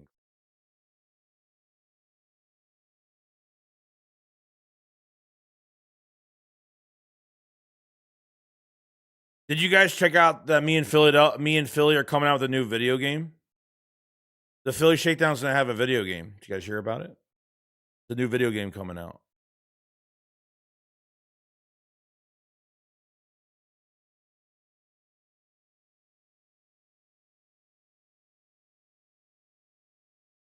I'll show you guys. Somebody made something and it's actually hilarious. Joe, man, there's nothing new. It seems just a classic Joey Shakes talking here this morning. I appreciate Sean Mans for coming in, man. Riley says, Joey, if Mannion is as our OC and Grizzard as the passing game coordinator do good, then I can really hope we keep him. Hurts can't keep having a different OC every fucking season. Trust me. I know that. Yeah, Chris. I was going to show him that, Chris. By the way. Chris Kaufman made something, and it's actually fucking hilarious. Yeah, no, Grizzard is an interesting one too because he was the offensive coordinator for Tampa last year. Okay, a really strong start for Tampa. They looked like a very hot team last year. And then they had a mini collapse. They definitely had a collapse. They had a lot of injuries on the defensive and offensive side. I mean, I think Baker Mayfield I think he was out 2 of his top receivers for a few weeks. But Grizzard, the year before that, before 25, he was the passing game coordinator, which he's with the Eagles now. As the passing game coordinator for Tampa Bay, I think in third down conversions, he led Tampa Bay in 24 with 50.9%. which is really damn good. Tampa Bay was ranked number 1 in third down conversions. And he knows how to use wide receivers. He knows wide receiver concepts. So, you know what I mean? Sean says, love hearing the guy talk football. Appreciate it, man. Sean said, yeah, AJ has been being a damn crybaby. Like, we get it, dude. You're a great wide receiver, but do your damn job or your nickname won't be a thing when we chant while at the games. What a diva this year, bro. No, I get it, you know. Somebody, his nickname, his new nickname is going to be 1K always moping. Always moping. That's going to be his name. 1K always moping.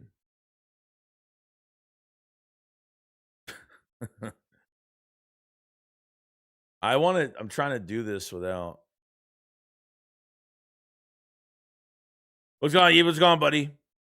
Yeah, Jahan Dotson signed $14 million guaranteed with the Falcons. He got paid a lot. He got paid a lot for not doing much in the last couple of years. So, you know. Aaron says, when are people or media going to give Hurts the credit he deserves? And if A.J. Brown does get moved, I think Hurts will get the credit. He'll never get the credit, dude. Always moping, bro. 1K always moping.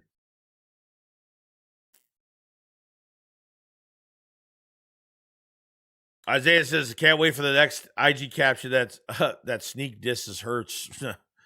Yeah, I'll be waiting for that at some point. Sean says, don't change for anyone, Joey. Be you, dog. Always. Your stream, great content that I watch it so much. The wife gets annoyed with me. Don't make her mad. Don't make her angry. You know? How do you think my girlfriend feels? I've been streaming every damn day.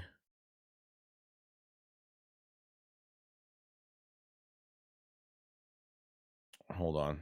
Speaking of my girlfriend, I'll just text her back real quick. Okay. We're good. Rod says, Joey, all solid points he just made, so why wouldn't A.J. Brown just give it a chance? You would think he would at least give the new offense a chance, not like we promoted within again, thank God, which we didn't. We didn't promote from within again. We promoted a coach from another team that hasn't called plays.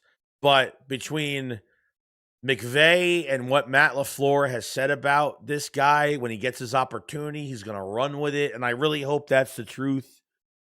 So we'll see. We'll see, man.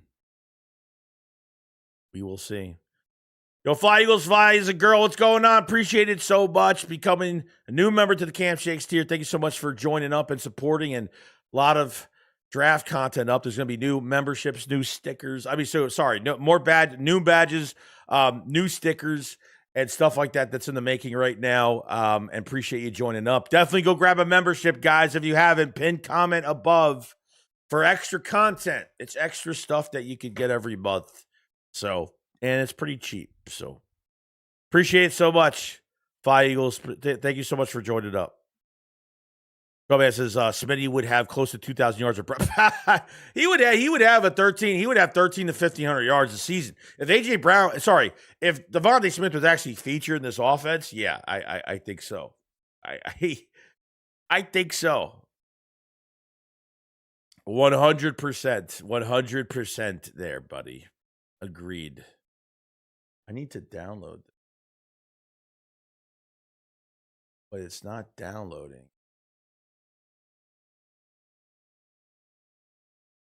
The podcast that breaks down.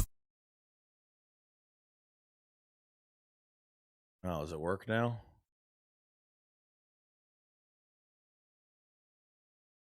All right, you guys ready for the new video, the new Philly 500 and Joey Shakes the Shakedown video game? Go this quick. Hold on.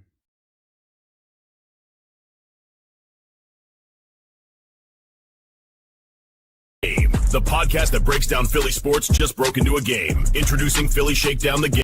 Hold on. Hold on. One of my buddies made this the other day. Hold on. I'm trying to. Where's my sound at? Where's my mixer at? Media file 1.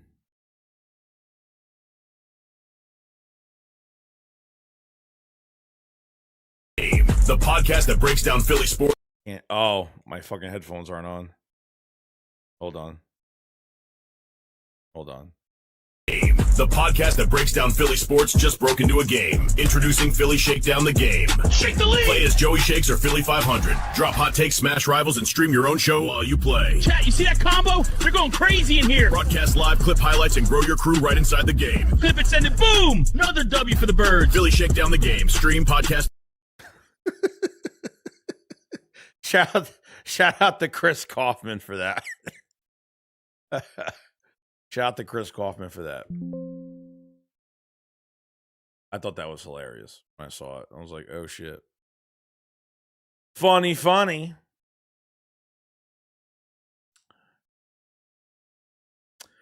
Let's see. Ken James says, breaking news, Eagles not going back to the Super Bowl. It's over, okay? Okay, buddy.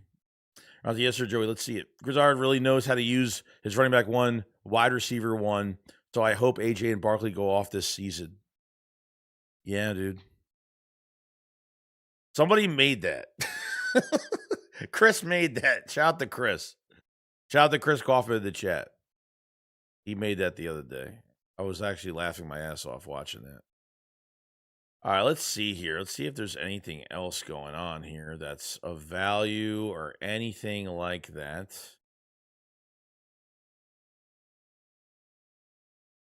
The last time we heard from AJ Brown was realistically a month ago when he was on Micah Parsons' podcast.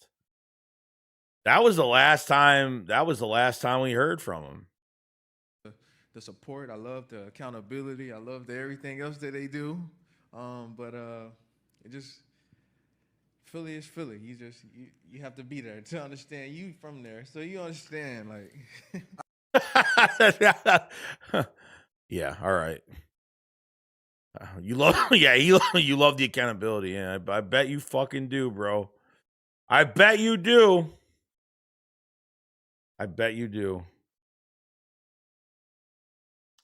So says that's great. When can I pre-order?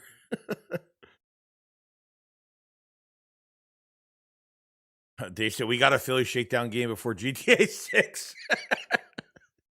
I know, it's sad. It's sad.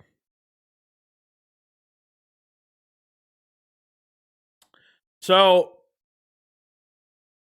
yeah, I mean that's pretty much where we're at with that. I mean, it's just that was a month ago when all that was said. That was about a month ago.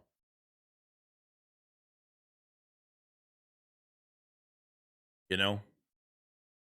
And it just seems like it's just taking a turn now where if you're not even hearing a report from AJ Brown's camp or the Eagles don't even want to put out anything about this, not even one little thing about this. I mean, something that's small, I don't know.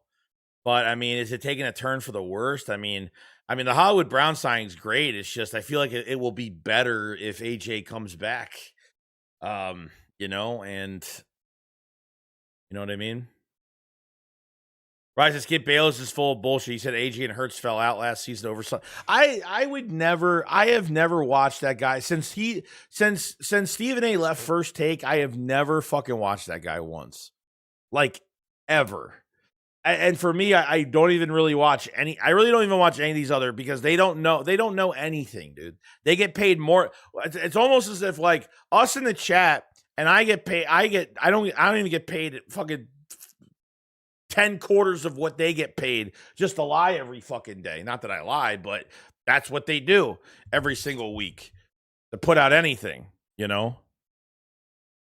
Is it going to be available for? Yeah, it'll be about all consoles. It'll be on Steam everywhere. Dude's as good as gone.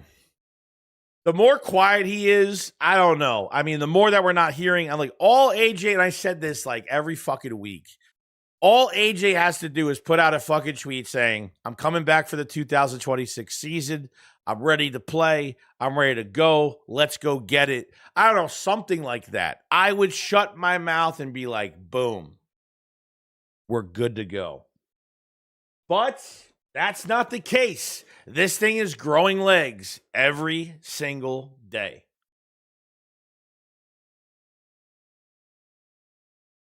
Every day. Howie said, be quiet if you want to get moved. Dr. Von the Meatball. Dr. Von the Meatball said I would trade Hollywood Brown to the Patriots just to troll AJ. I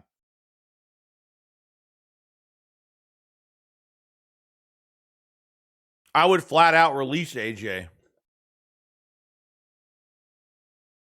I would flat out trade him to the worst team in the league and take literally less compensation just to piss him off.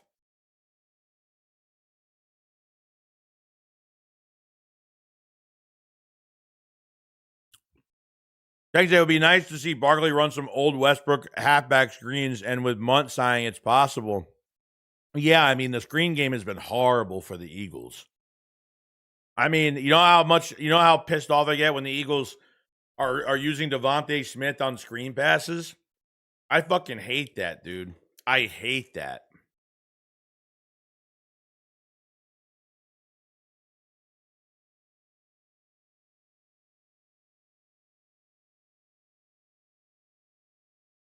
Dude, I think the bridge is burnt between him and Nick, and the offense is being terrible makes it seem like he hates Hurts, and who knows? No one knows except the people in that building, and that's the truth.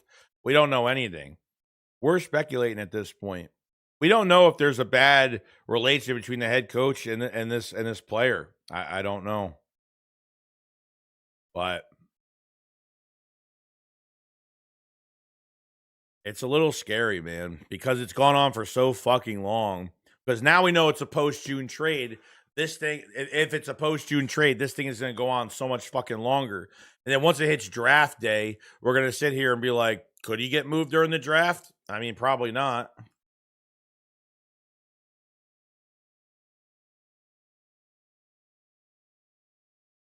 Right, so the only thing he did was like Jalen's pick of the kid's book he's promoting. That doesn't mean anything, though.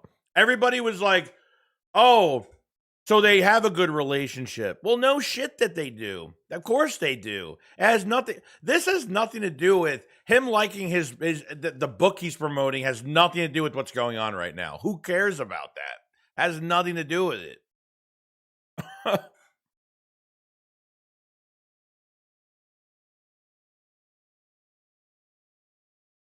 I think Bigsby is more of the screen game running back.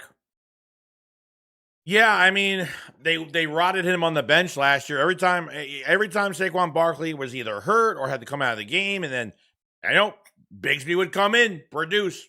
Bigsby would come in again, produce, and then I don't know what happened. They just decided not to use him. So that's obviously on it's obviously on Nick and Patula, since they took the run game concepts away from Jeff Stoutland, and Jeff Stoutland's pretty much like, okay, whatever. I guess I'm not involved in anything since you guys are pretty much running it for me at this point. I have no say in being the run game coordinator. You know what I mean?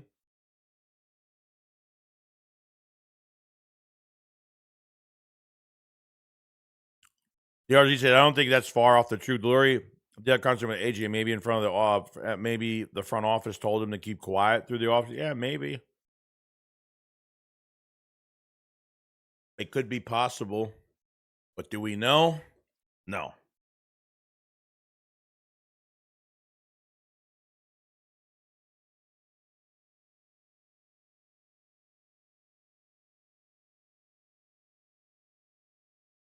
Trevor Norris is calling it now. AJ Brown to the Jets for pick 16.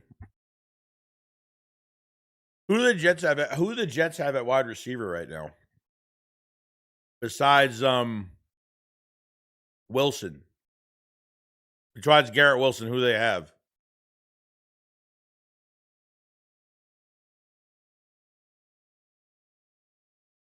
I'm not even sure. So it says you get Saquon in space with screens, it's going to be deadly. Oh, yeah. When it makes sense and teams don't. The problem is when we were running screens, if we ever did, teams would read that shit immediately, and they never worked. There's no creativity in it either.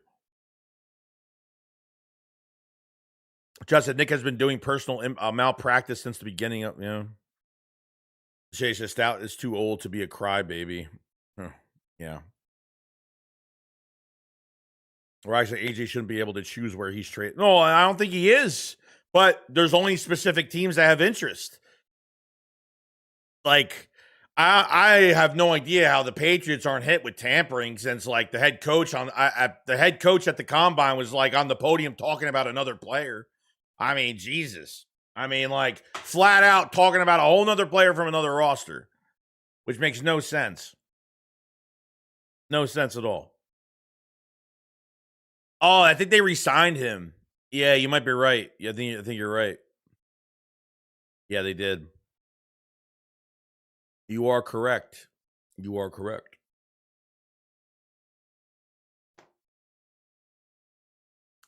Cam Jordan signed with the Chiefs. He signed with the Chiefs. I mean, I don't. Who the fuck? He's 36 years old. What, 35, 34? I mean, I no. I mean, Brandon Graham is the only exception because he actually puts. I don't know. He's the only exception to me because he's one of our own. That's why he's an exception. You know what I mean? And it says AJ Brown already knows he's getting traded to the Pats June 1st. Maybe that's why. I don't know. Dude, I don't fucking know. I mean, we got Hollywood Brown now. AJ just got to buckle his chin strap and just fucking play for one more year. I mean, that's it. I'm not asking for a lot. Just trust the coaching staff. You saw him he wants to embrace the changes. He said he'll embrace the changes. You know, he never said he's coming back. He never said he was getting traded. I mean, you ain't going to say all that. You're good, buddy. You're good, buddy. YouTube just does that. YouTube just does that. You know what I mean? Ron said AJ said he'll have 1,327 yards and like 9 touchdowns. SSJR says I'm trading AJ to where I get more value. I get trying to work with a player, but it comes down to where. Well, yeah. Why do you think Howie hasn't budged yet? It's not just the dead cap. It's that the Patriots aren't giving enough. The Patriots, even if it's a post-June trade, and they're working on that right now to get it done for post-June, they're not giving enough draft compensation. The Eagles are it's just not happening, man. Not happening. So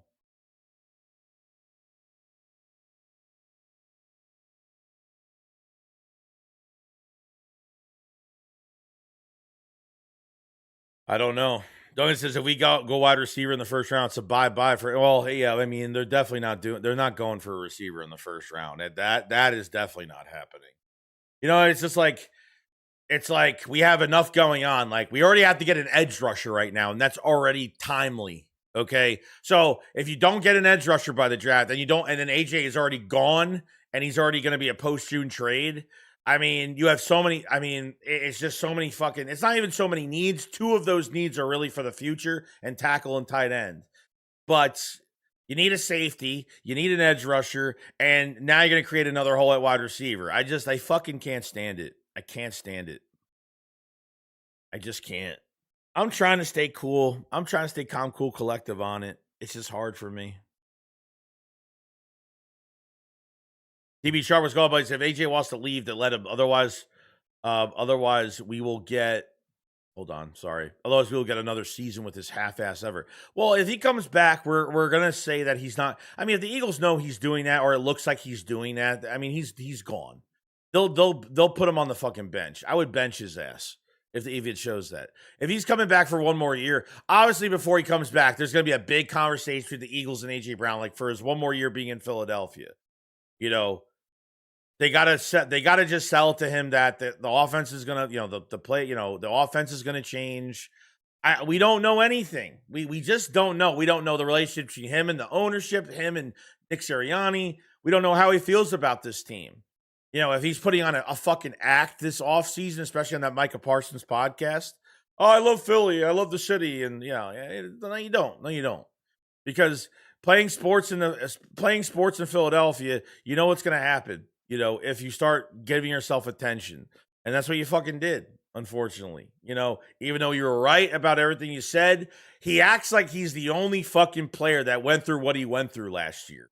Like he acts like, you know what I mean? It's almost as like, it's like if one of my family relatives fucking died and I act selfish that I'm the most upset that person passed away and I don't respect anyone else's feelings like it didn't affect anybody else. I don't know. It's just, I don't know. It's just weird, man. It's just fucking weird to me.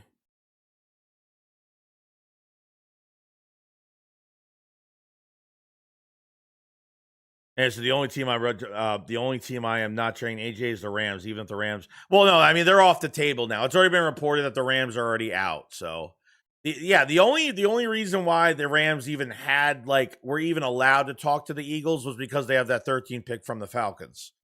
That's the only reason why they were even involved in anything that was going on. You know what I mean?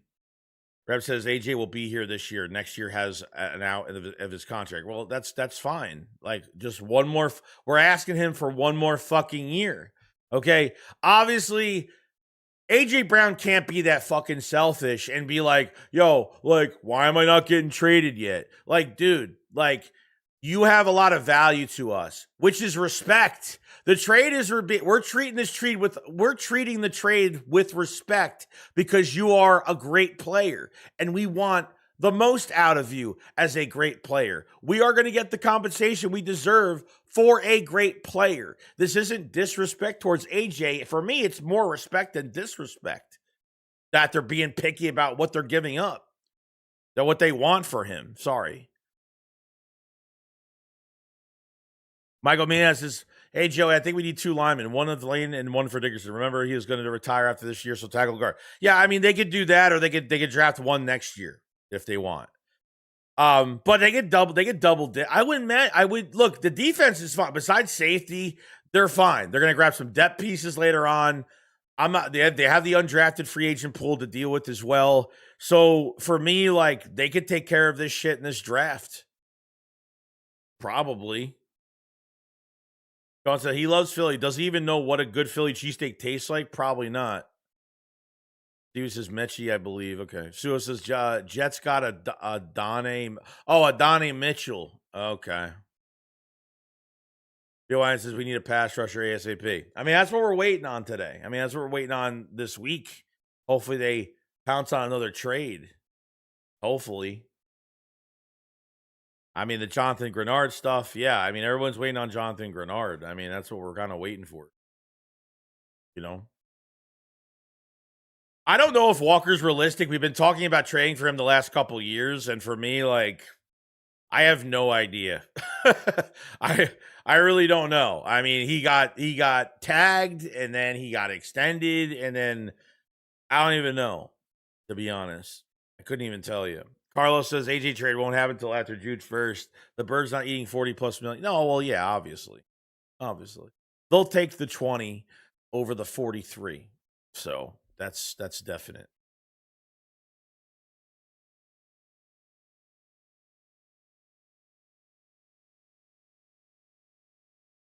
Hold on. We got 268 in the chat. Make sure you subscribe to the channel, like the stream, grab a membership in the pinned comment if you haven't for all the extra content. Badges coming soon, stickers coming soon, all of that great stuff. We're about hitting almost 2 hours of this stream so far. So appreciate everybody being here on the 10th day of Eagles free agency. Joe says Reddick wanted to be traded and we moved him. When's the last guy we kept that wanted to be traded? He's going to push his way out if he wants out. The only issue I have with that statement is we haven't heard him say he wants to be traded yet. But, I mean, all the signs are kind of pointing to that, so I completely get it. It's pointing to it because there is no feedback from AJ. If AJ wanted to stop this right now, if the rumors were not true that he was getting traded, okay, then okay. You know what I mean? Then we would be all right. But he's not saying anything, so it means that he's getting pushed out. Hassan Reddick pushed himself out of Philadelphia because he was going to hold out. The Eagles said, you know what? We're going to rip the Band-Aid off, and that's it. Boom, we're going to move him. You know what I mean? We're going to rip the Band-Aid off, we're going to move him. So that's how it goes. Chris says T.O. was the last guy we kept who wanted out. True. But Yo, Island Boy again sent another 10 Joey Shake 72 gifted memberships. Isaiah already sent 20 gifted memberships today, man, and super chats today. So I appreciate all the support. Island Boy, Josh Prout received a membership. Kigger received a membership. Walkie Clutch received a membership. Patrick Carter received a membership. Chris Case Pula received a membership. Captain Shaquille Oatmeal received a membership. Margise received a membership. Uncle Batman received a membership. 219 Phase received a membership. Leto 2K received a membership. Thank you so much. Everybody thank Island Boy for all those memberships. 20 memberships gifted today. I think he gifted another 20 the other day.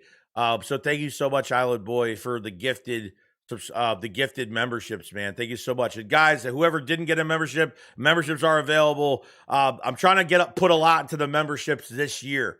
Trying to put a lot into it. So gonna have more videos, streams, members only streams. You're gonna have stickers that memberships can only put in the chat. You'll be represented with a badge soon. I have a guy making me some things right now. So, just got to be patient. I'm kind of getting some stuff custom made right now. So I'm just being a little patient with that. So thank you so much. Thanks, Alan Boy. It means a lot, man. Thank you for being so nice and generous. Very generous of you. Then I said, if he really wants out, he's got to know he may be stuck. He saw that Waddle just went more. Yeah, I mean, he might be stuck, man. You give me that 27 first and we need a second round pick for this year. Like, I want another second rounder. I do. The amount, you know what I mean? You might be giving up, if you give up a third, fourth round pick right now for Grenard, you can get another pick just for, well, it doesn't really matter because these picks are going to be for next year anyway, so it doesn't even matter. So what I just said was completely invalid. So, give me a second and a first and a second round pick for next year, or a first for 27 and a second for 28. Something. You got to give us something, bro. A first round pick has got to be there. Rise to AJ was taking to other teams at the combine to see if they would be interested in trading from him. And obviously there's not a lot of teams that are out there. Unless a new team comes up out of nowhere. So can AJ sue all these reporters that just blatantly are putting out false rumors about him? No, that's free speech. It's free speech, man. It's free speech. You can't get in trouble for that. We live in a free. I don't know if free as it's going to get. But as I said, Joey, would you trade AJ during the draft for this year's second and next year's first for the Pats? I mean, it's for them to take on $43 million in dead cap. If it's a pre-June trade, they need a huge fucking haul if they're taking on $43 million. The Dolphins are the Dolphins are taking on $175 million from all the releases in dead cap. 1 year, one off season. Tua was, I think, $98 million. I think Tua alone, Tua Tagovailoa was $98 million in dead cap. $175 million in dead cap from not overall from all their other moves for years. I'm talking 175 just from one offseason.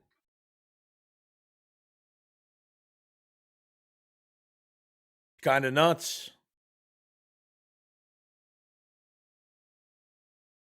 What are you trying to do? To agree with what? What are you talking about? Trade him to the Chargers to Derwin James. That way we got reliable vet back there at Makuba. They might go a different direction. They want to get younger, man. They want to get younger. It worked. Putting Makuba back there worked. He had a really rough start, and then I thought he really tightened up. I thought he really tightened up. Good, I think AJ can go for less than Waddle. Can't. Chris's slander is hard to prove in an open court. Yeah, I mean, it's the internet, dude. It's. Rigo says, I heard the Chiefs or Colts might be in for AJ. I haven't heard much of anything. Here we go. We got another top 30 visit. Here we go. One of the best guards in the NFL, one of the best guards in college, is going to have a top 30 visit to the Philadelphia Eagles.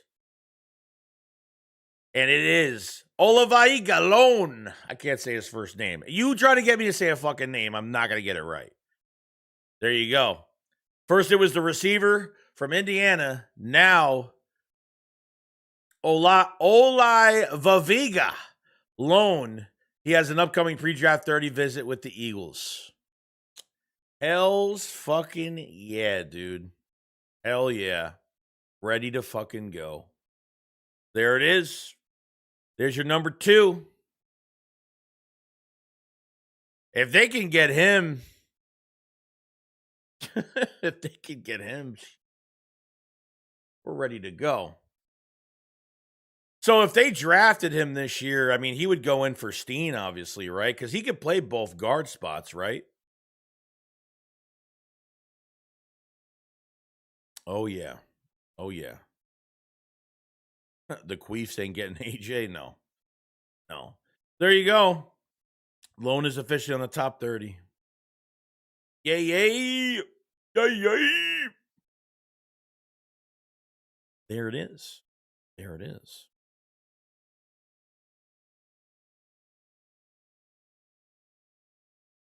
Right, so the Raiders and Jets are 2 of the top teams in the NFL in terms of free agent signings this year and the most first-round draft capital in 27. I'm wondering if one of those 2 will make an offer.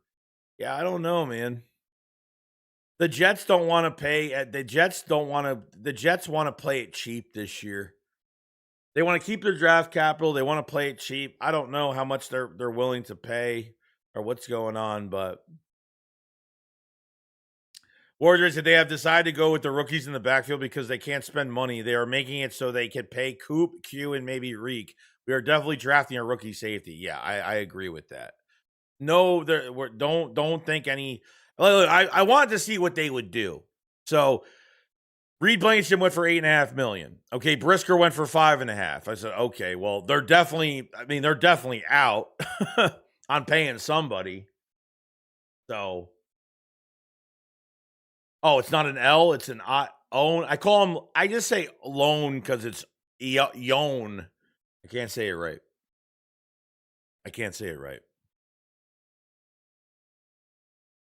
But no, I agree with that. It's a deep class, and yeah, they have contracts they need to pay. So yeah, it's definitely agreeable there. Fan of the Batman says, I want an O-line from Penn State so bad. He's so authentic. They line him up at tight end at times. Think they called it 13 personnel.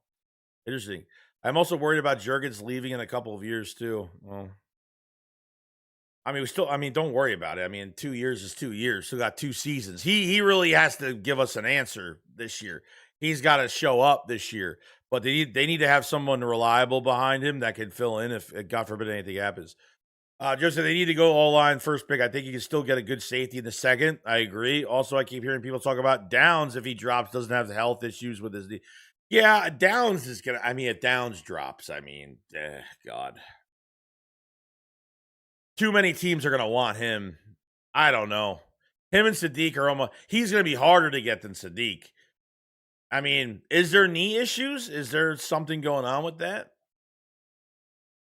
If that's the case, maybe he could drop.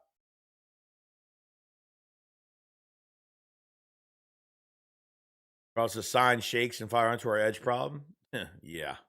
Yeah. Duo says, dude is a freak, like 18-wheeler coming at you. I want the Toledo safety and Oregon safety is gone. Yeah, I do. I do too. Either one of those guys is fine with me. I was like, Joey, I got a feeling Ravens. Of course the Ravens would take him at 14. Who, Downs? It wouldn't shock me. I'm like, don't they have to? Wait, are they down? Who do they have at the other safety position?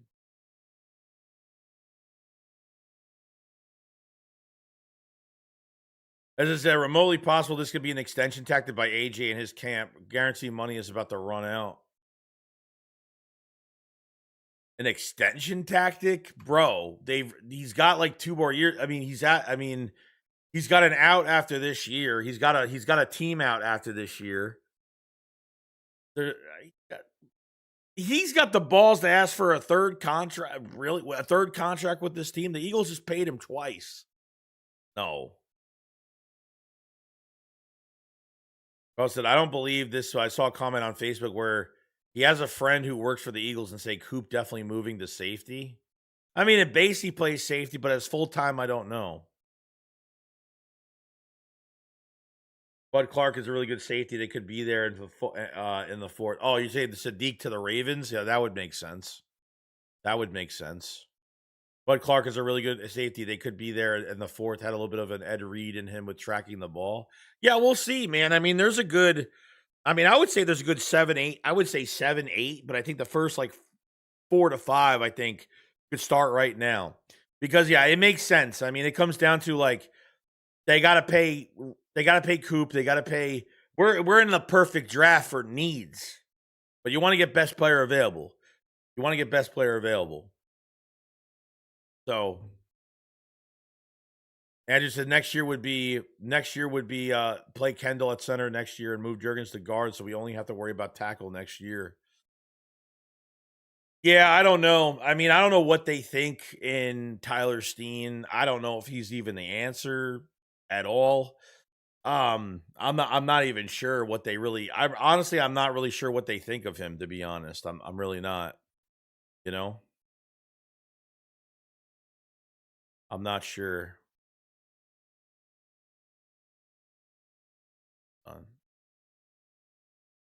They're quick. Who was not moving full time to safety. They've already talked about him staying on. He's got too much value. If you put him at safety, like if you want to move him to safety, God forbid, for like an emergency in game, or you need, or they want to, you know what I mean, or they want to move him to outside corner, like for an emergency purpose or something. Like they could do that. They have you could do that because God forbid you have to make some adjustments because they're getting upfield on us or something. That's fine. You have the power to do that. But at full time, no. You put him on outside corner, which that would never happen. You put him on outside corner, I feel like you handicap him. You put him at safety, I still think you kind of handicap him. Playing that inside spot because he could set to the flat. He could cover tight ends. He can cover inside. I mean, he could pretty much do anything. You know what I mean?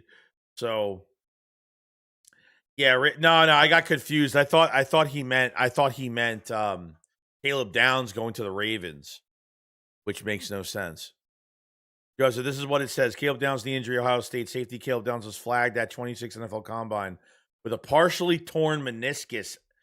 Had concerns regarding a degenerative ACL. So he has a partial like ACL, but it's not completely torn. Is that true?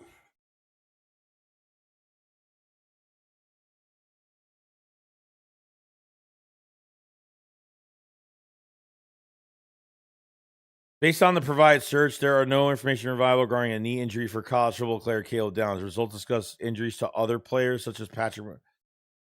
Let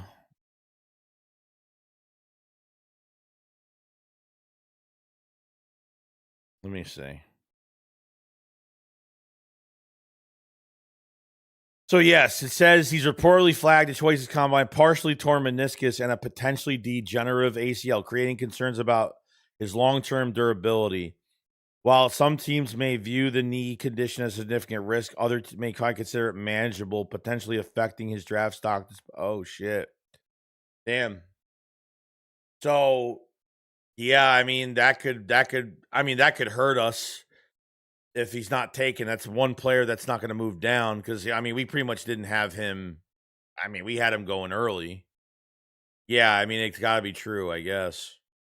Dean hasn't impressed too much, to be honest. I don't know. I think he's been solid, but I think he's been okay. I don't think he's been bad. Answer the safety, the best available. Do we draft one or move down in the first round? It depends how the board falls. Depends how it falls, to be honest.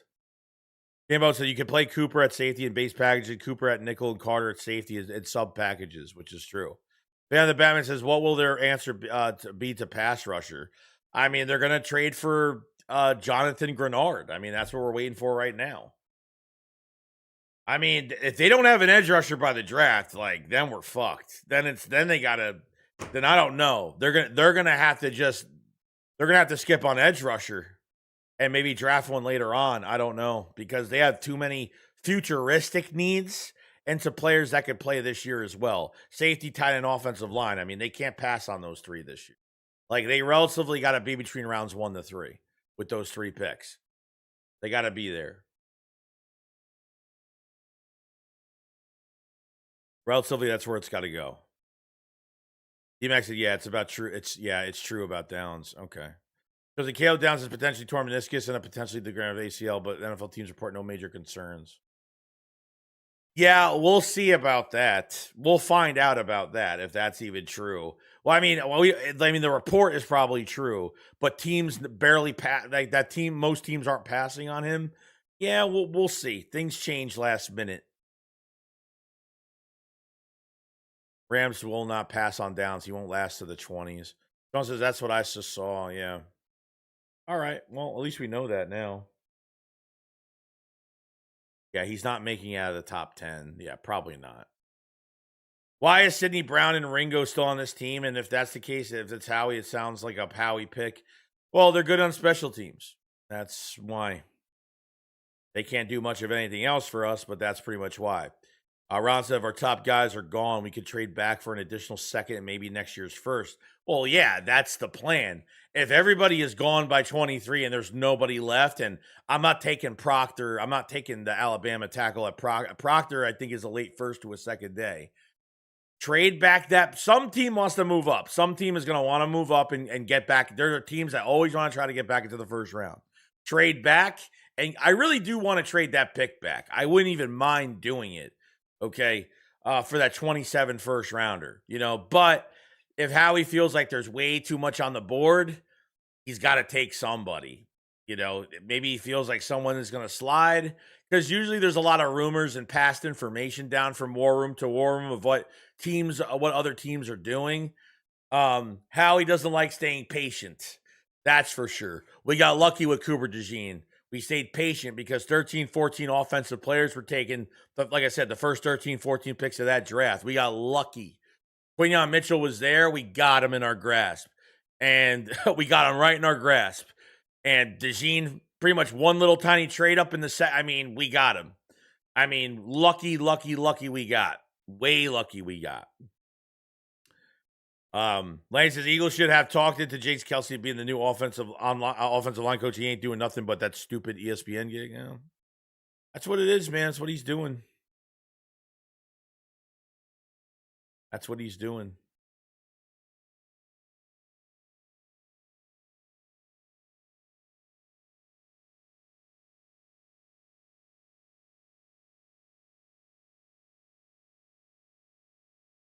Joe says, I get what you're saying, draft best player available, but I feel like in the draft, past pick 13, there isn't any more like crazy talented to draft best player, so I lean towards need. Yeah, I mean, maybe. Like I said, maybe. And then get to that second round, and then, you kind of get to best player available at that point. You get on the second day. But for us, I feel like as of right now, like there's too much at stake in that first round. I don't know. I can't. Is every player? There's no way that every guy is going to be gone by 23. Like someone's going to be there. Like whether it's an offensive lineman or a safety. So someone's going to drop. There might be another name that drops that we never thought would drop that far. You know what I mean? Valorant says random thought, but isn't Brandon Aubrey a free agent right now? I don't think so. No, I don't think he is. Yeah, the Toledo kid, McNeil. Yeah. Pete Kelsey making more money doing the podcast, other shit that he would coaching. No coaching right now. No. Guy's set for fucking life, bro. So we tried moving up last year. I don't see why we would try this year. I trade up for Ion or Sadiq. It's pretty much it. Yeah, he tried. Yeah, I mean, he tried. So Howie tried trading up to the Chargers pick. What was it, 23, 22? I don't know. Between 22 to 24, he tried trading up 6 or 7 times because he thought Jahad Campbell was going to be off the board. And nobody would fucking budge. Nobody budged at all. The Falcons traded up. They got fucking that edge rusher that's probably going to prison right now.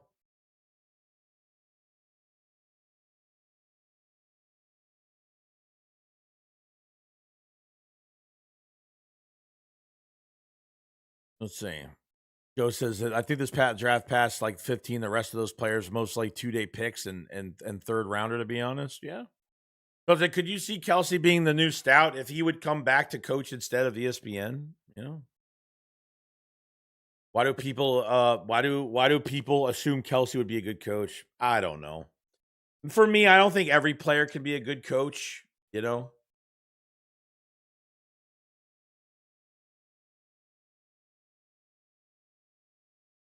what happened? What happened? We have a great amount of draft capital. Who would you trade up for? I would trade up. I mean, if Sadiq gets there, I would trade up for him. If Downs, I don't know if Downs gets up there, which probably won't happen. I mean, maybe I would take a chance depending on this knee. I don't. I'm not really sure. Just depends because I don't want to give up too much draft. I mean, you're not moving into the top 15. You're moving like to 16 and up. I mean, that's as far as I, you know. Oh, did he? Oh, I thought he was going to prison. Let's see. What did James Pierce Jr. do? He was arrested in Miami in February following a domestic dispute involving WNBA player Rickey Jackson. He faces multiple charges, including aggravated battery with a deadly weapon, aggravated stalking, and fleeing law enforcement after crashing his vehicle during a police chase. Okay. Is James Pierce Jr. going to prison? I mean, we might as well just see, right? Pierce was arrested, charges. He was charged, blah, blah. Pierce was released from jail in Florida on a $20,500 bond and is under court order to stay away from Jackson. Oh, so he got off of it. He fled police. He assaulted with a weapon, and he got off of that shit. Wow. Interesting.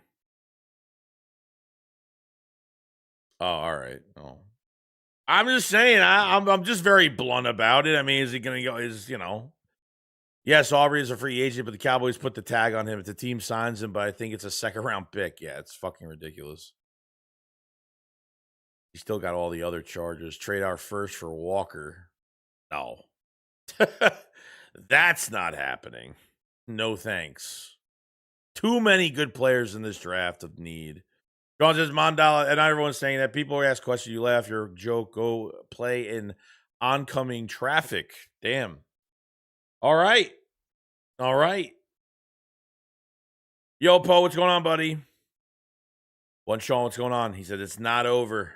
What's not over? Make this trade for an edge rusher and get this off the table now.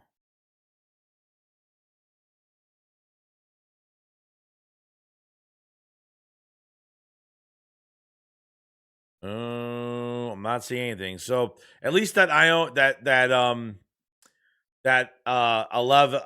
Vega. See the I looks like an L. That Ione from Penn State. Fuck this, dude. I'm gonna go search this up.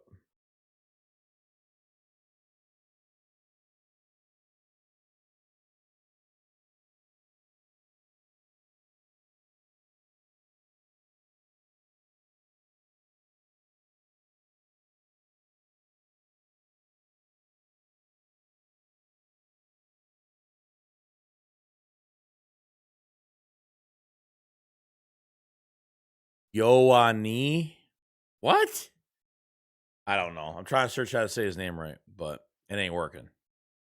It is not working, guys. Not even close.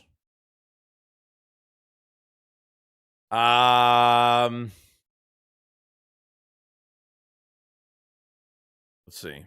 Pierce Jr. trial isn't over. Oh, the Pierce Jr. trial isn't over. I would think not, dude. He got off of that shit. It's a capital one. They look like a lowercase. Okay. So it's a capital I. Stupid. Rambet says we're gonna need Carter to play some defensive end this year. Ojomo deserves snaps, and we still need to see what Ty Robinson could do. Yeah, no, I agree. And Moro Ojomo's another guy that could play inside, outside, I think, too. But I don't know if they're gonna do that though. You know? Carter might play on the outside too. They have moved guys around like that if needed. They get the top 15. Yeah, we'll see. There's a lot of players that are top 15, but someone's going to drop. Someone's dropping. So there could be a potential trade up because the Eagles, they tried trading, like someone said earlier, they tried trading up last year 6-7 spots. I'm talking early. They tried trading up 6-7 spots early. So if they did that last year, they could trade up another 6-7 spots this year. So don't count it out. There's is there a player you would trade our first round pick for right now? That's worth it right now? Probably not, dude, because I need to get someone young.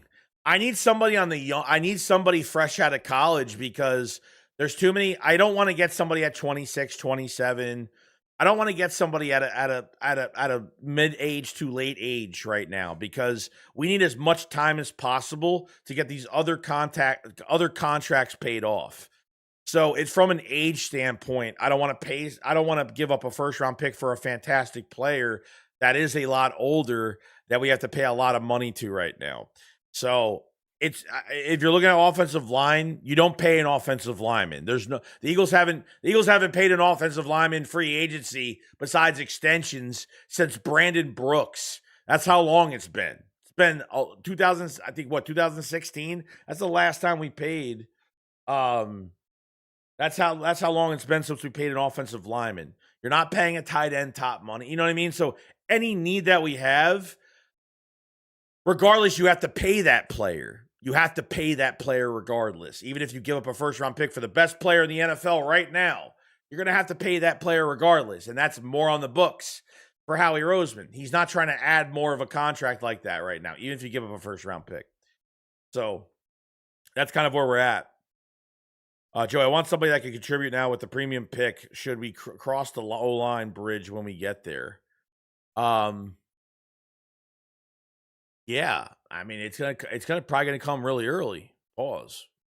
I said I would probably trade Jefferson for our first if we could.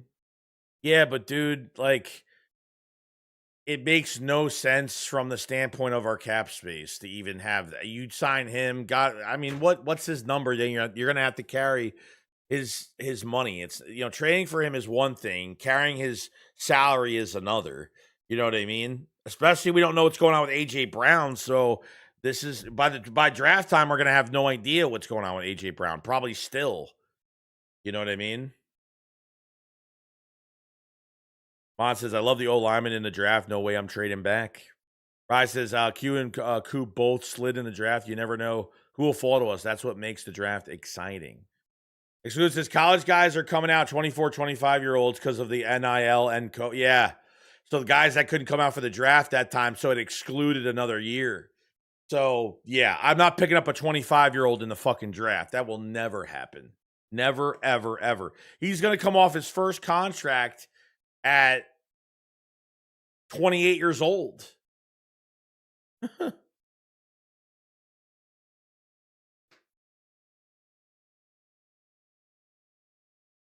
What do you mean Jennings? Juan Jennings? Well, we don't need him now. They got Hollywood Brown now. You're talking about AJ Brown walks? I don't know.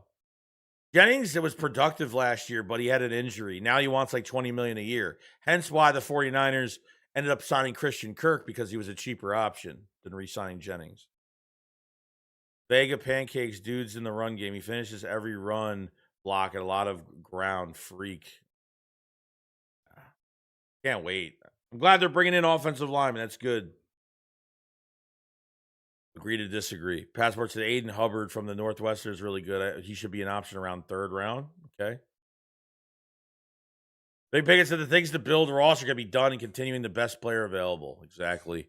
This draft is so fucking perfect for us. It really is. It is the perfect moment for us. That's for sure. We're in good spirits right now. Really are.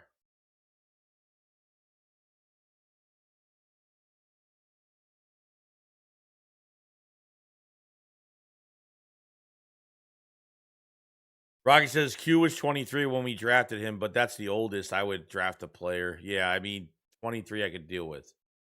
25? I mean, that's a year away from being in your prime. That's pretty fucking scary. This is Jennings is too diva for me to sign him. Oh, so my bad. I meant Jennings Dunker in the draft. Jennings Dunker? Jennings Dunker? I'm making sure I'm reading stuff. I'm not getting fucking punked on. You know how it is, people make up like draft names and they sound one way than the other name. The Shade says Johnny Wilson will play a big role this offense. I think Mannion will line up as a tight end occasionally. Yeah, I mean they've never moved him to tight ends, number one. Number two, this is like his last shot to do anything and stay relevant, because if he's done, I mean, they'll just get rid of him after this year if he can't stay healthy.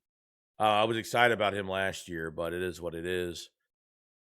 Him to ever start, I mean, for his blocking, he'd probably be a blocker for this team, but maybe as a red zone threat, maybe like a third down type receiver, because he's got size. He's almost 6'7". He's got radius, he's got long arms, got a lot of radius. That would be like the most I would get out of him is just for situational type things. I don't think he'll ever start for this team. You know?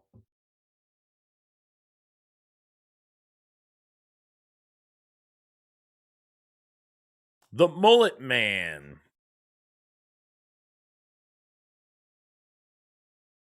The ginger mullet Jennings kid. Yeah, I mean, things are going to start to speed up with these top 30. So they brought in the wide receiver from Indiana. Now they're bringing in the offensive lineman from Penn State, the guard. So that's good. So the earlier, I mean, I don't know what you take out of top 30 visits when it comes to like the first 5 or the first 6 they bring in. I don't think it means much of anything. But I guess we'll see when the time comes.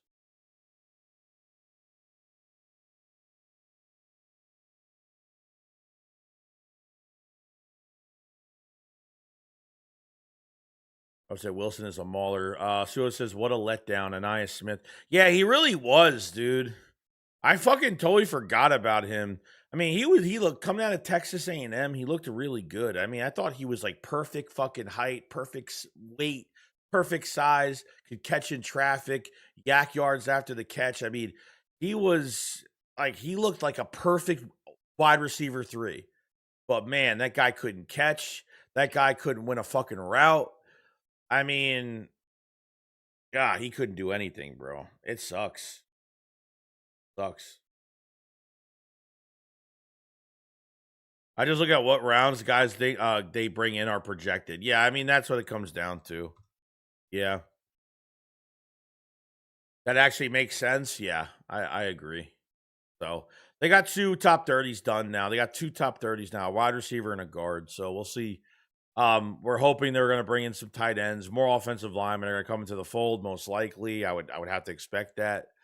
Charles says, I do like the load. I'm just going to call him Malone for now because it's easy. I own as a draft pick, could bump out to tackle after Johnson leaves us next year.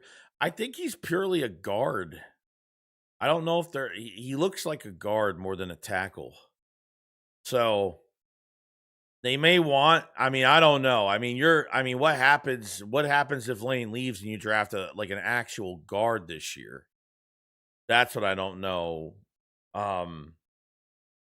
That's what I don't get if they bring him in. So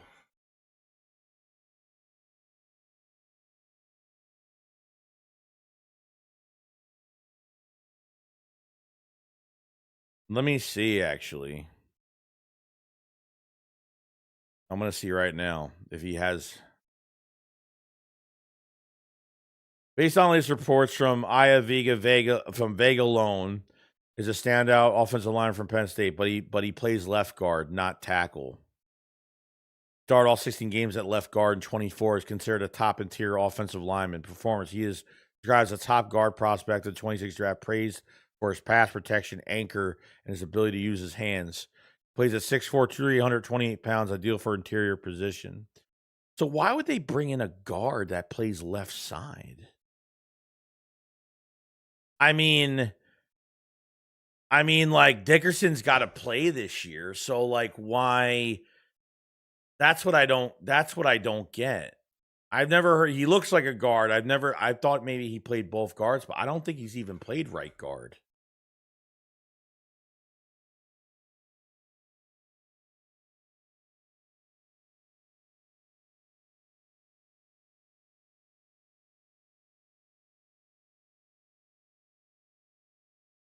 Lone has taken snaps at multiple positions, including left guard, right guard, and center. I don't know, dude. I don't know why you're bringing him. I mean, like, I get it. Like, you're not redshirting him. So if you do draft him, then they got to be putting him at right guard.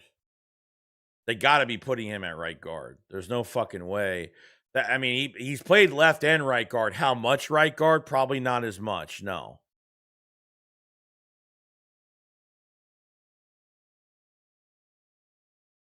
He's capable of starting either left or right side of the NFL. That's what's being said. So I don't know. But that I don't know what you're gonna do. So you're just gonna draft Lane's replacement next year? You're gonna draft maybe they don't want Tyler. Remember when Howie Roseman was at the podium? Remember Howie Roseman was at the podium? He said, "Oh yeah, Tyler Steen's gonna be a second-year starter this year at guard." Like, why would you come forth and say that? Like, you can't believe everything that's been said. So maybe that was a bunch of smoke.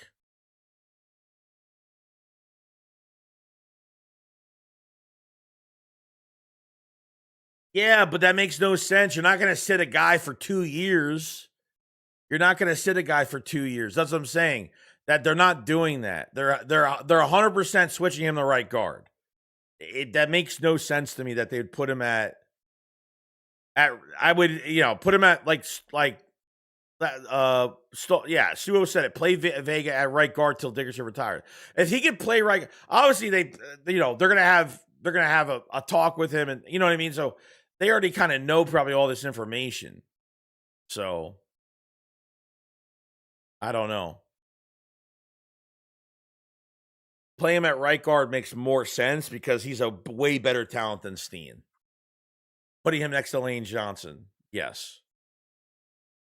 Steen is not the perfect pass protector. He's not the best run blocker either, but he's solid. I think he does enough to where he's solid if you need him for a game or two.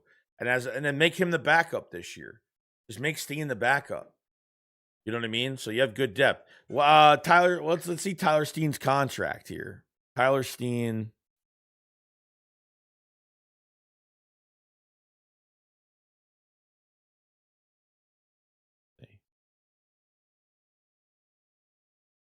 Tyler Steen's contract. So, yeah, he's on contract till 20.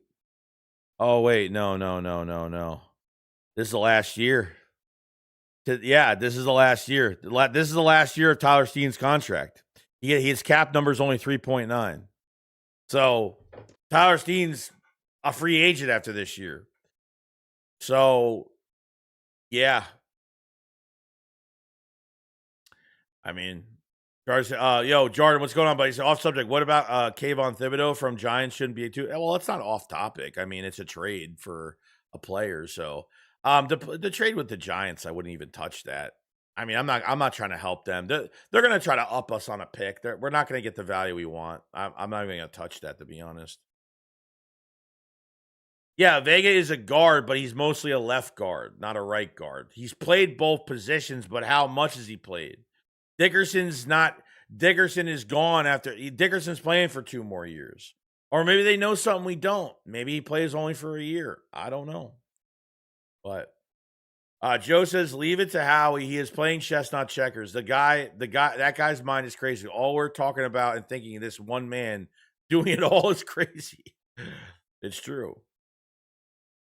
They know better than what we know, so. Yeah, 4th rounder. I don't want to give them shit. I don't want to give them nothing. So do we know if offensive line coach is capable of helping him?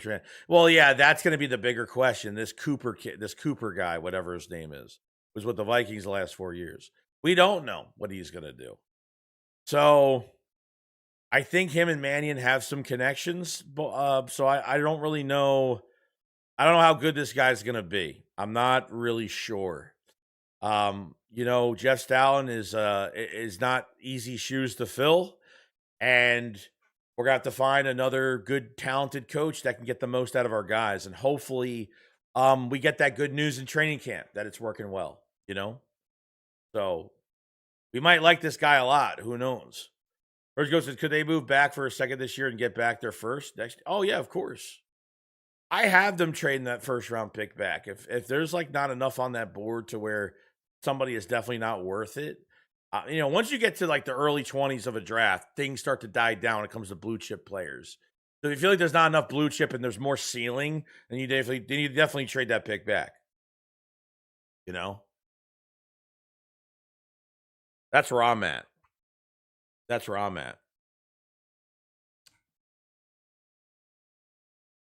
Oh, is Stibbs not a free agent? Oh, I mean, the past like few weeks, people have been telling me you have to trade for him. Well, he didn't sign with the team yet. Yo, Real Philly, what's going on, man? So I don't know why, but I don't think we're getting Grenard. Why? It's just taking too long. Maybe they want too much. I don't know, dude. Like if they go into this draft needing a fucking edge rusher on top of it, I'm a little worried.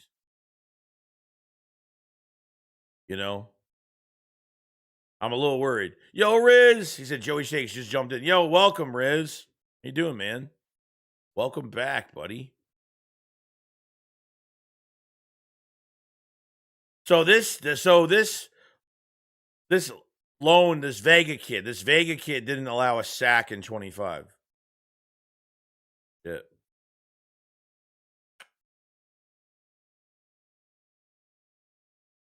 Let's see, Joey. We have 2 seconds this year, or just we have one. First, second, third from the Jets, third for Milton Williams, fourth, which is ours, a fourth for Josh Sweat, fifth, sixth, and I don't think they have a seventh. So they got multiple picks. They got 2/3, 2/4, 2/5. That's what they got, I think. There's a sleep on Cam Williams, tons of potential. He played good when he had the. I don't remember. I don't know what games he got into. So the Cameron Williams kid, I don't know. Didn't they draft him in the 6th round, 6th, 7th round? Him and the tackle from Michigan.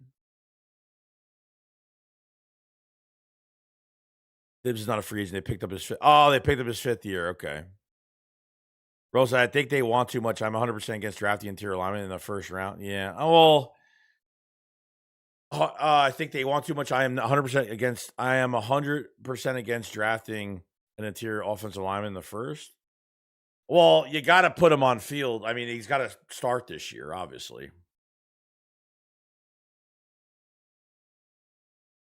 You're good, bro. You're good. Yeah, the Babbitt said I could see them getting Jonathan Grenard on draft day.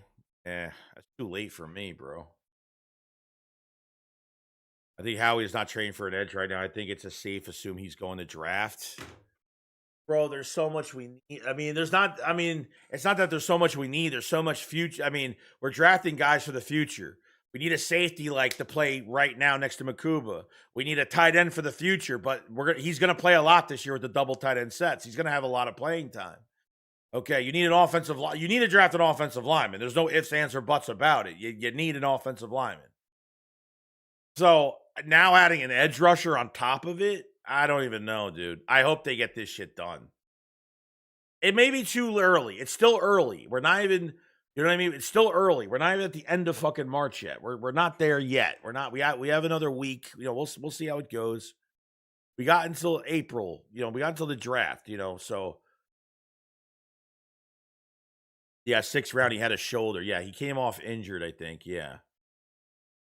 Roll says, I meant too much for Grenard. The interior O-line was a separate statement.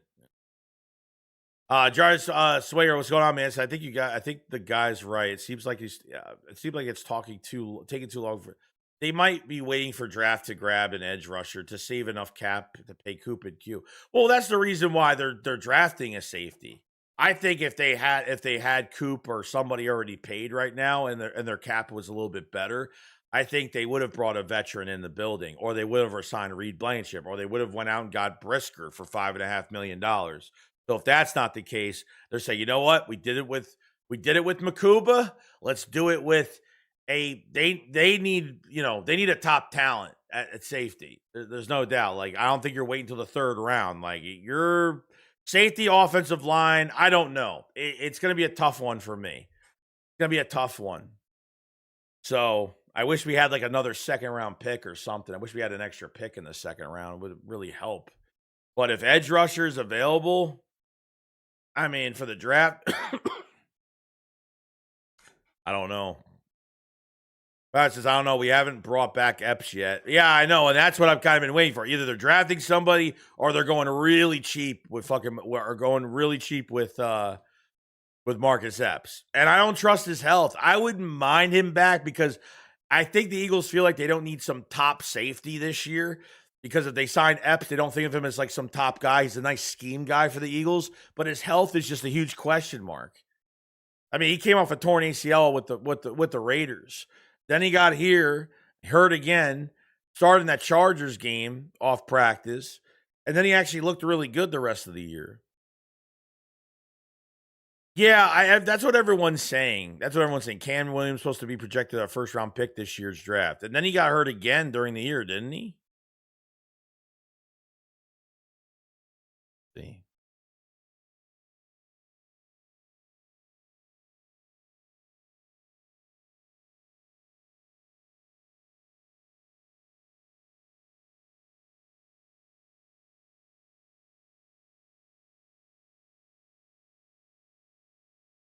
So Cam was a tackle. Okay, so Cam was a tackle in Texas, selected by the Eagles, 6th round.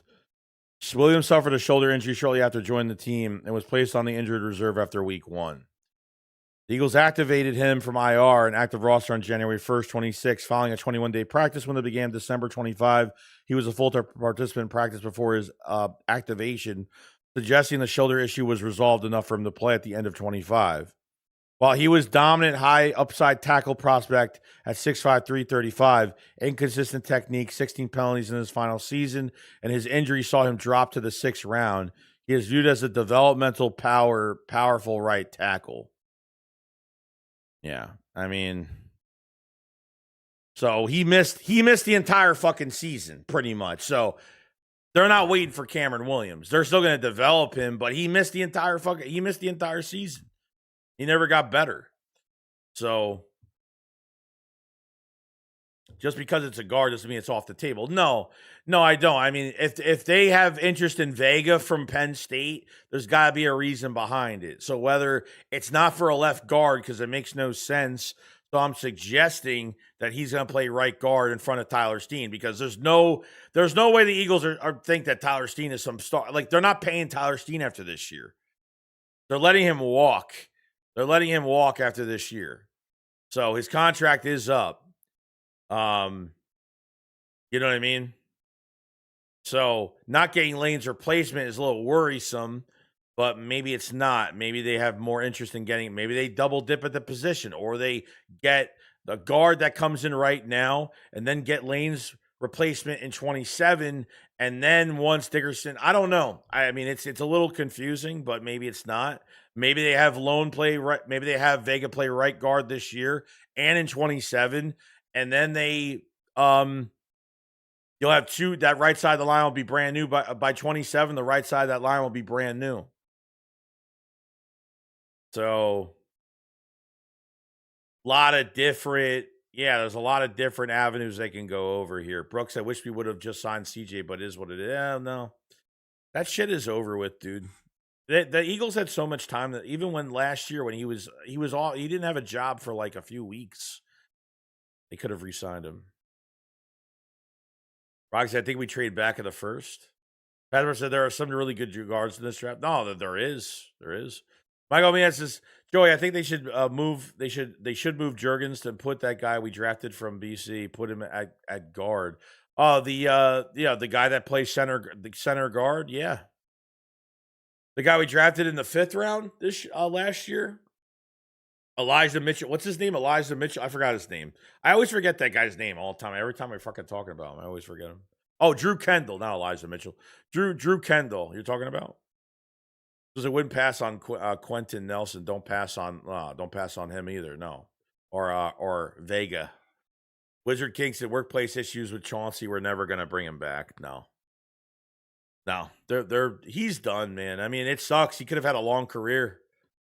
He could have played at least another year. He could have played last year for us, but didn't happen.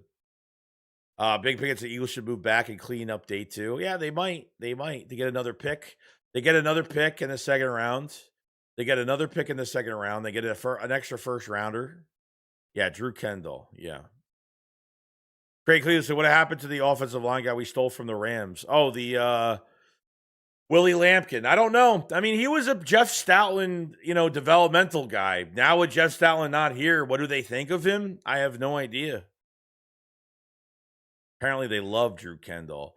I was confused, bro. Like, if they love Drew Kendall enough, why didn't he become the backup center? Apparently he was. And then as soon as Juergens was getting injured, they had Brett Toth going at center. So, I mean, why wouldn't they want to give Drew Kendall snaps? That's just kind of weird to me. If they really cared about him that much, I mean, maybe they thought he wasn't ready.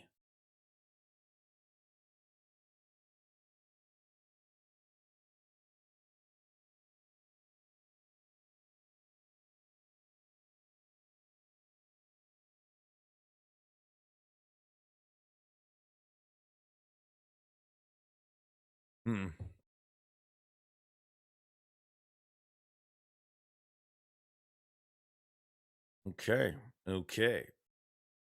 The Shade said, not worried about defensively in the draft. Well, got Douglas back in the building, and he drafted hell of a defense when he was with the Jets. They signed a lot of free agents too. You got to remember too. They signed they gave out a lot of bad contracts to that defense. They signed a lot of guys to big money when Joe got over to the Jets as the GM. So he was there when the Jets fired their GM after the free agency and after the draft, and that's when Joe went there, I think. So, I mean, they're just so dysfunctional, that organization. It's kind of fucking nuts. Personally, I will feel better if they snagged Max Clare or Stanford tight end in this. Yeah, I love Max Clare's great. Matt Roush from Nebraska, I really like too. The kid from Georgia, I really like as well. I mean, there's a lot of talent at tight end. We need our future tight end drafted this year. We need our future tight end. We need our future tackle or our future right guard. I don't know what they're gonna do, but we'll see what happens. Rocky with the super chat says, we got another 30 visits from the DB Kilgore from South Carolina. Dude's a beast. We got another one?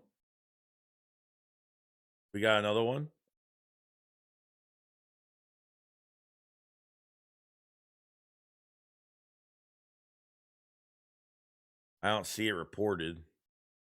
Until I see it reported, I don't think it's true.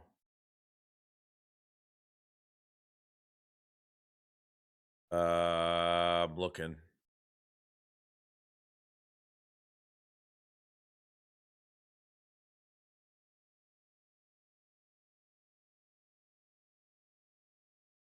Nope, not seeing anything right now.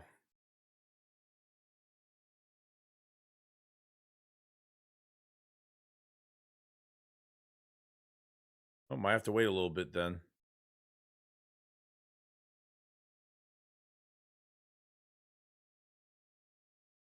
Yeah, nothing's popping up. Nothing's popping up here. Hold on. This. Okay. Yeah, I don't think that's reported yet, unless I'm wrong. Because the Lampkin, I was on the IR all year. As healthy as here will be great for depth. Yeah, they can get him going. So why does Willie Lampkin sound like a Hall of Fame name? Maybe we got a gem. Maybe we did. Free Willie. Free Willie.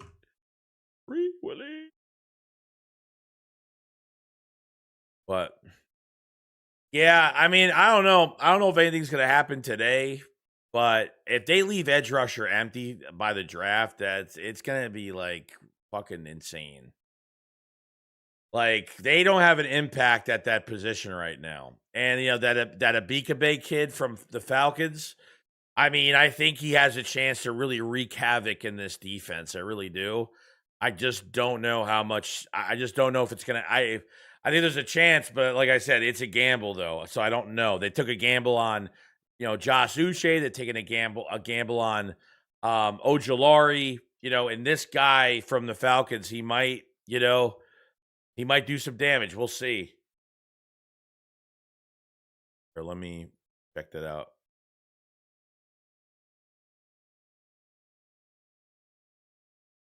Let's see. Oh, there you go. Okay. Oh, how to pronounce low. Yeah, I was trying to see how you pronounce that fucking shit. Oh, oops, I gotta get rid of this. And I have to.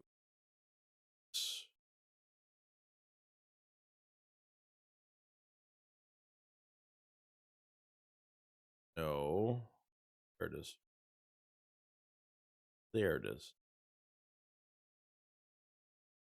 Okay, so does the Eagles have also had 30 visits scheduled with South Carolina DB Jalone Kilgore, Pro League sort of versatile, explosive nickel safety hybrid, ran a 4.4 flat in Indy.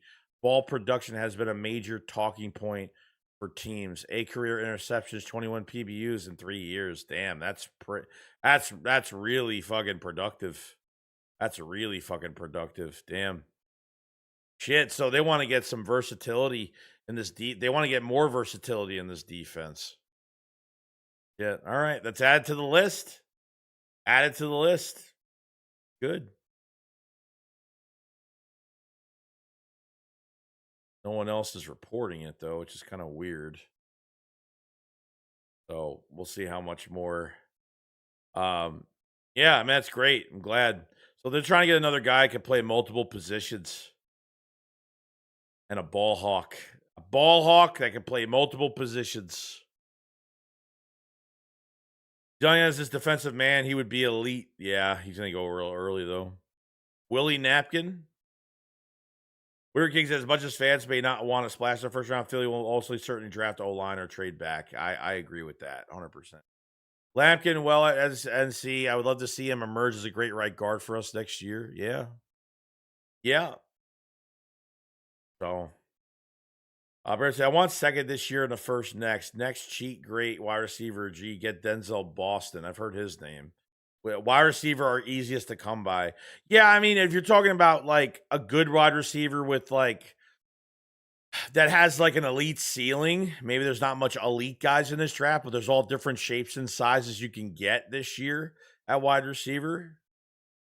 Philly seems to really like Omar Cooper. Yeah, I mean, he's a first round talent, isn't he? I mean, that's going to be kind of nuts if they draft a receiver. I mean, they draft a receiver in the first round. You already know what's going to fucking happen. You already know what's happening. He also did play both guard position at NC. So it said could see 6 to 8 edgers go first round. Well, that's good. That means that means offensive line's going to slide. That means safety's going to slide. I'm fine with that. I'm fine with it because we're going to get somebody. Obviously, and that means tight ends are going to slide too, which is good. So the more that goes, the more the merrier. The more the fucking merrier. No issue with that. No issue with it. Alan Boyd says it's pronounced Ioanni. Vega Ioanni. Loan. Then just say it fast. That was my stepdad's name. I watched people struggle with it my whole life. Well, I guess it's easier for you then. Lemon Pepperlo says, I like the receiver from Louisville. Just exactly. Someone's dropping. Yeah, if someone's dropping. I mean, if 6 to 8 edge rushers go, I mean, boom. I mean, we're there. I mean, then the Eagles will fucking pick at that pick. Somebody will be there. Somebody will be there. So I feel good about it, man. I feel really good. I feel pretty good. No issue. Feel good. So We got 274 people to chat. Make sure you subscribe to the channel for more Eagles news every single day. Hit the like button if you guys have it. It helps out tremendously. Check out the memberships. You guys have it. New badges and new stickers are coming. Draft content is up, and there's going to be members only live streams and other stuff I have set up for memberships. I'm trying to build the memberships as much as possible, so definitely go check out the memberships or gifts of memberships or whatever. I appreciate it so much. Thank you so much. See here. So, all right. So we have 3 top 30 visits. So we have the wide receiver, the Omar Cooper from Indiana wide receiver. And now we have, I don't know why this is happening. This is really dumb. What's this? Oh, okay. And now we have Ion Vega from Penn State, guard. And now we have the South Carolina DB, Jelon Kilgore, is another one. A versatile nickel safety hybrid, 4.4 flat. Yeah, not bad. 8 career interception, 21 PBUs in 3 years. It's a lot of production. Denzel Boston, yeah, I've heard his name a bunch of times. Chris Bell, I've heard his name a lot too. 6'2", 222 receiver. Yeah, I've heard his name a lot too. I've heard his name a bunch as well. Yeah, nothing yet, Slick. Nothing yet. I mean, we got 2 top 30 visits coming. 2 more top 30 visits coming. Nothing on, Jonathan Grenard on a trade there. I'm going to be really worried. I'm not going to be worried, but it's going to be worrisome if they go into the season with no impact at edge rusher. I know Jalix Hunt played well, and I understand, but it's another test for Jalix Hunt this year because at the end of 24, he played well. And then 25, they started Nolan Smith and Jalix Hunt. Obviously didn't work out. Jalix Hunt was better in a deeper rotation once they got Jalen Phillips and they got Brandon Graham. And there was way much of a deeper rotation. That's when Jalix Hunt started to really shine. So I just want that production to transfer into the beginning of next season with Jalix Hunt. That's where I'm kind of at.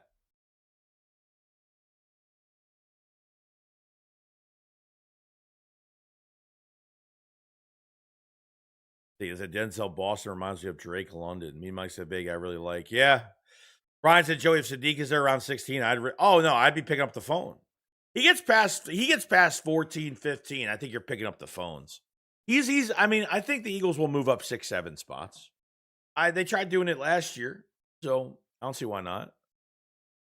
Yeah, Nolan needs to step up. Fuck up. Dude is a first round. But I know, dude. The guy's never available. The guy was still hurt from the Super Bowl, and he came back. And he really didn't.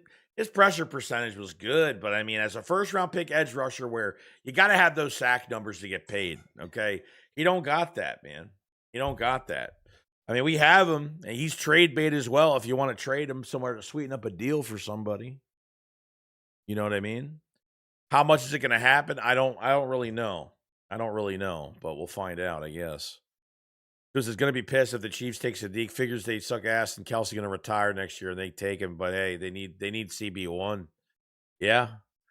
So could be another step sooner for getting Sadiq. Could be another step to getting him if that's the case. Maybe. Email like the edge rushers this year's draft seems lacking. Not saying you can't find someone though. No, you can. There are a few of them.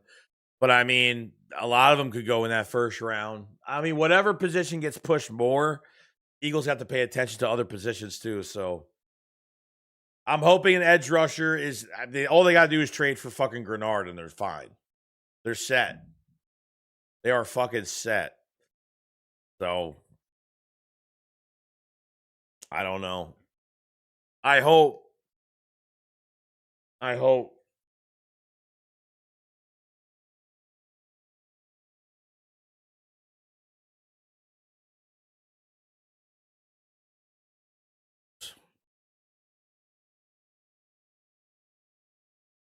See.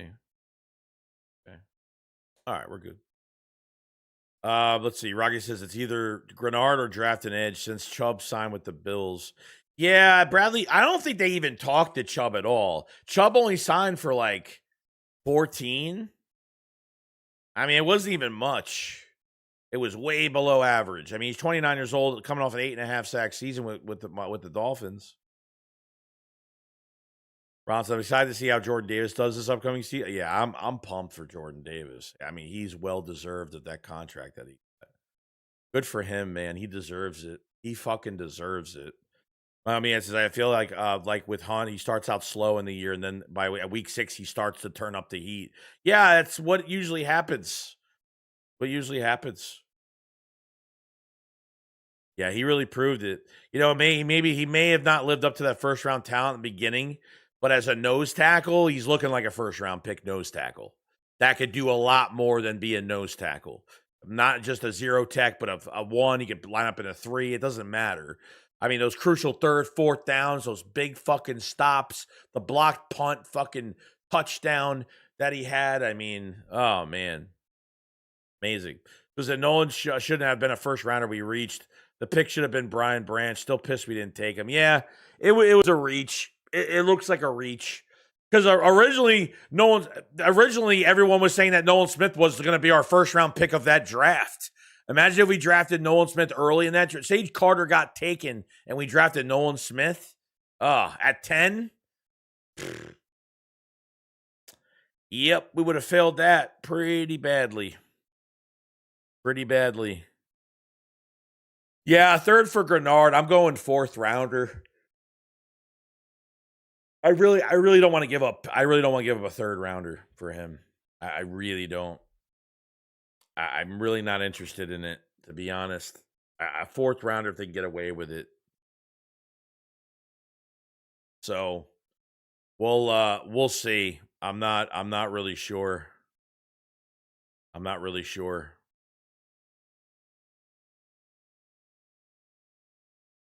So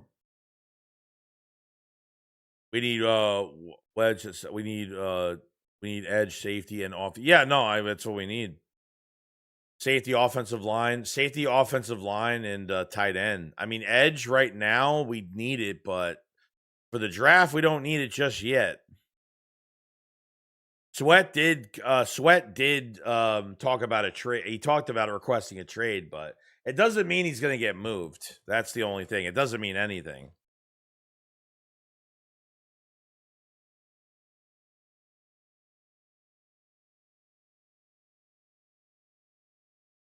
Imagine if we didn't get Carter, we would have had Robinson. Yeah, maybe. Ron said if we were stuck on drafting from Georgia guys, which I'm cool with. Nolan's been disappointing, unfortunately, in Ringo. Yeah.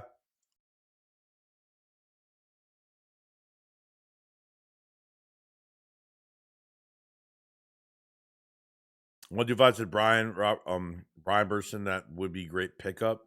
Pepper said I think the Vikings want too much for Grenard. Other than Wise, the trade would have been done. Yeah, I feel like it would have been.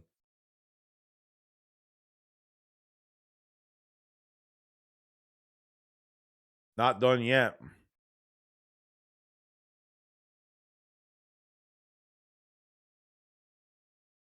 Why is that people sleeping on Carter? I love it though because he's gonna remind a lot of the next season that he's still a top 3 DT in the league. Oh, it's gonna happen.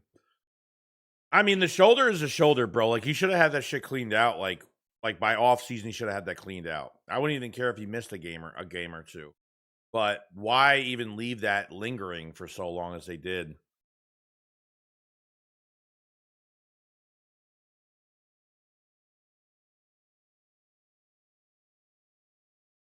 Oh hell yeah! So it's going to be JD and Carter for years. 100%, bro. 100%.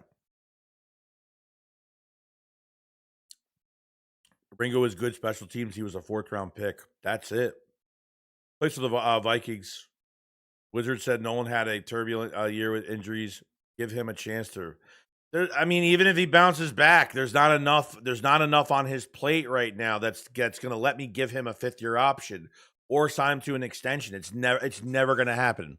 They're already signing. Derry signed Davis. They're going to sign Carter. They're about to trade for an edge rusher, probably to a long-term deal. He's the odd man out. He's just like Nakobe Dean, except he doesn't produce. He doesn't really produce. He produced at the end of 24, and that's really it. That's it. He's hurt every other time. So he's worse than Nakobe Dean in availability, in my opinion, especially availability and production. At least you had production with Nakobe Dean. At least you did, you know?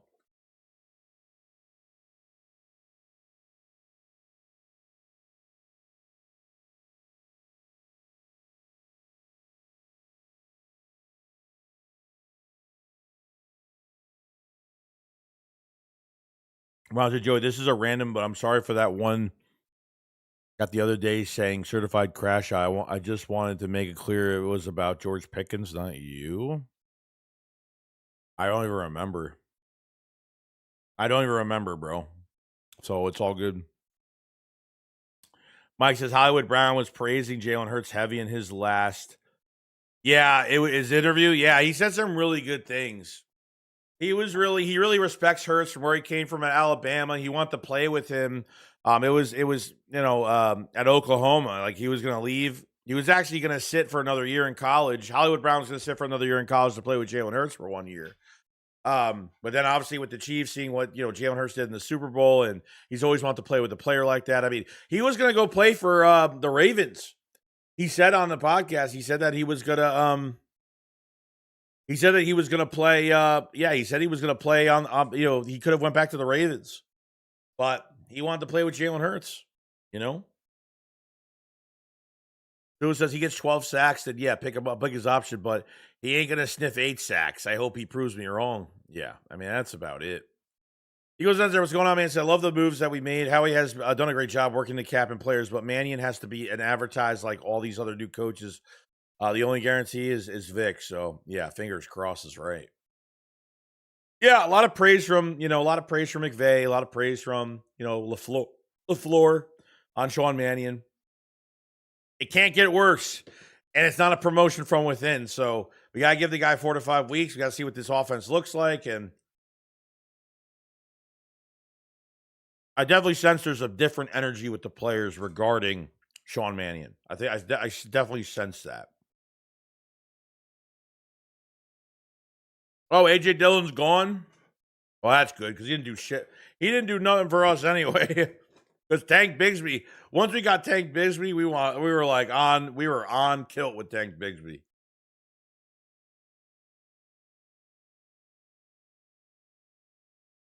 No, training camp will be when he gets interviewed. OTAs, just gotta wait.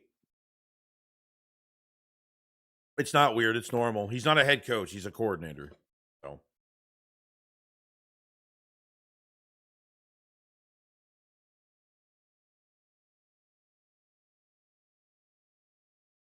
Honestly, I just thought about this, but I believe Joey Bosa is either on the trade block or free agent. Would it be dumb to try picking him up and help it? Yeah, he's not the same player he used to be, and he's not really that good. He's more rotational, and I think the Eagles are fine at that right now. See. Rashawn Gary, yeah, he's with the Cowboys now. They need more on their defensive line. They don't even have enough.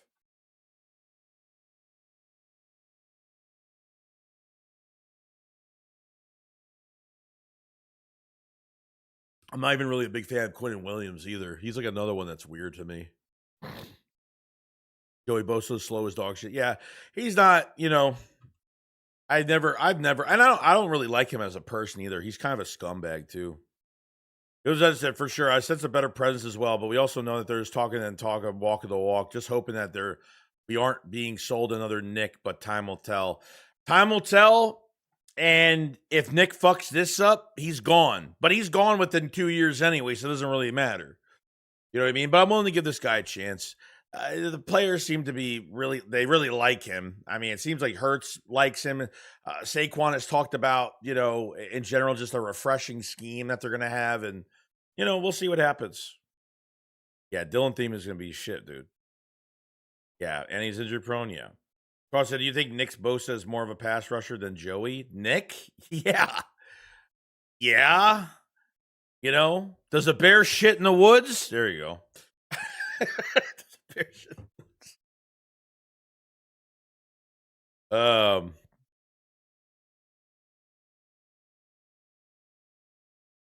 Mike says, not gonna lie, for a 4th rounder, I'd go get Thibodeau.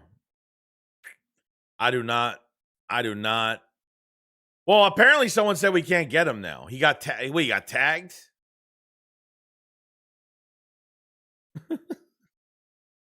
The fucking guy earlier was like, "Are you gonna play the new Halloween game?" I'm like, "Am I gonna play the new Halloween game?" Dude, my door is gonna be chained and locked for like 2 weeks. What do you mean? I will never be found. I will be like, I won't even eat and drink for fucking a week. I'll be like a corpse and bones. Not gonna lie, I'm a 4th rounder. I'd go get Thibodeau. Yeah, I don't know, man. I don't know, man. You got to trade. You got to trade for him, right? I mean, you know. What else we got? Yeah, there it is. There it is. AJ Dillon could join Jalen Phillips. This is the best place that This is like, I'm just gonna say this is the best place I ever played. This is the best. This is. I forgot what he said, but it's just annoying. There it is. The Panthers are signing former Packers and Eagles running back A.J. Dillon to a 1-year deal. After losing Rico Dowdle, Carolina has Dillon, who is in incredible shape, to join Tuba Hubbard and company in the Panthers running back room. I mean, that's good. Hubbard's good. And, we will see. We will see. There it is. A.J. Dillon is gone. He's gone.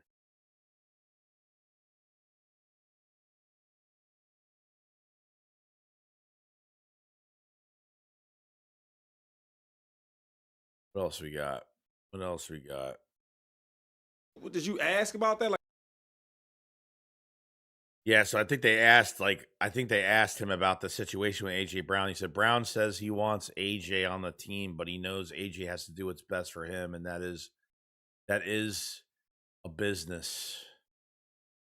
So he must fucking know. Obviously, before signing there, he's probably knowing what's going on. So that's that on that stuff. For sure.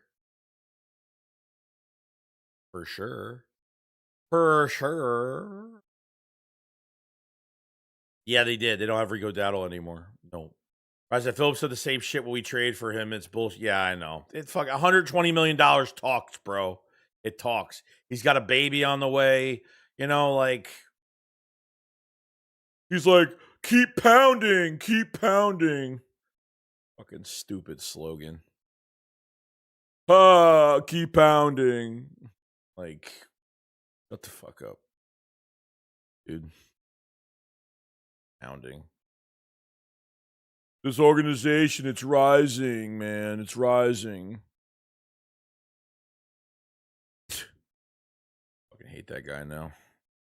Enjoy doing nothing. If let's see, if Joey goes to San Francisco with his brother Nick, I would be shocked to see how the pass rushing would look like. I don't think it's gonna really change much. I don't think it's really gonna change much, to be honest with you. We didn't. We didn't use him in a couple times, but no, we barely used him. A couple times. Mike says, yeah, Dowdle went to the Steelers. Come on, Mike. Washington Jr. So says maybe that's why he came here to be a wide receiver too. Who? Joey Bosa is washed as fuck. He could barely move. Yeah, no. Nope. I have no interest. We already have enough guys in rotation. I don't need any. We're gonna bring Brandon Graham in at some point, so we're pretty much set. We just need the guy on the other side. We need the guy. I say that 125 is good. We will at least have the compensatory pick for Phillips. Remember, the Eagles lost Phillips, Dean, Reed, Dotson, and now Dillon. They signed Brown, Woolen, Munt. Yes. So whether it's a third and 2 6-rounders, whatever it is, I don't know. But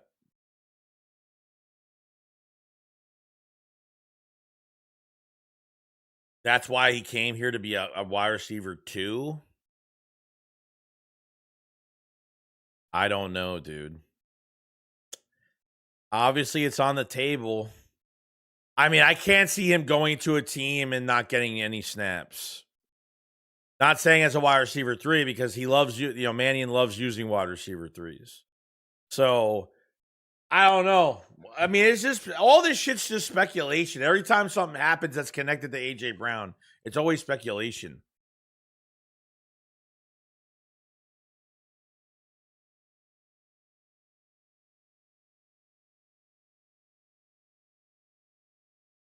Yeah, the lemon kid could fucking play. When life gives you lemons. Ron said, I don't expect a blockbuster, but would be nice to get a good player at edge. Well, I think they're trying to. As soon as I see, look, I'm gonna say that the Eagles are still going after. I still think.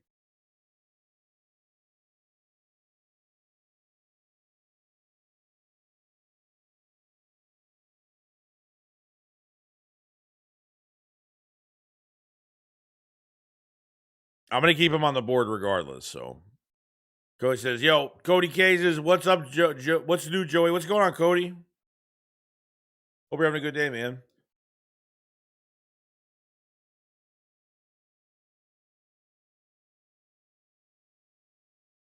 So, Joey, I think Hollywood might be a good for number 3 receiver. I feel like they might be getting ready to ship AJ.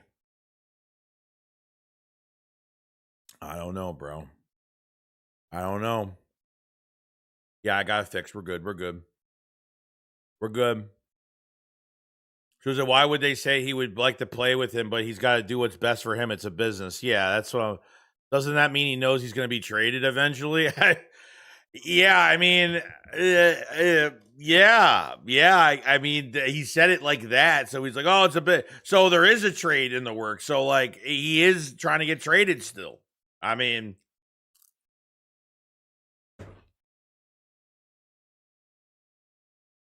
I don't know, bro.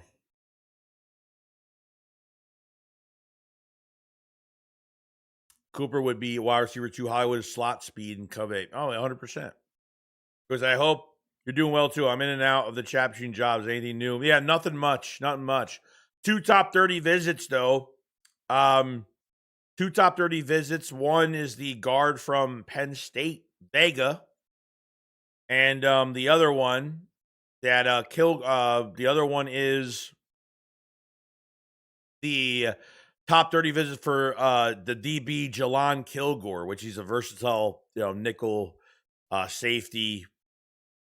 8 career interceptions, 21 PBUs in 3 years. So I don't know where he's projected to go, but looks pretty good. Looks pretty snazzy as of right now.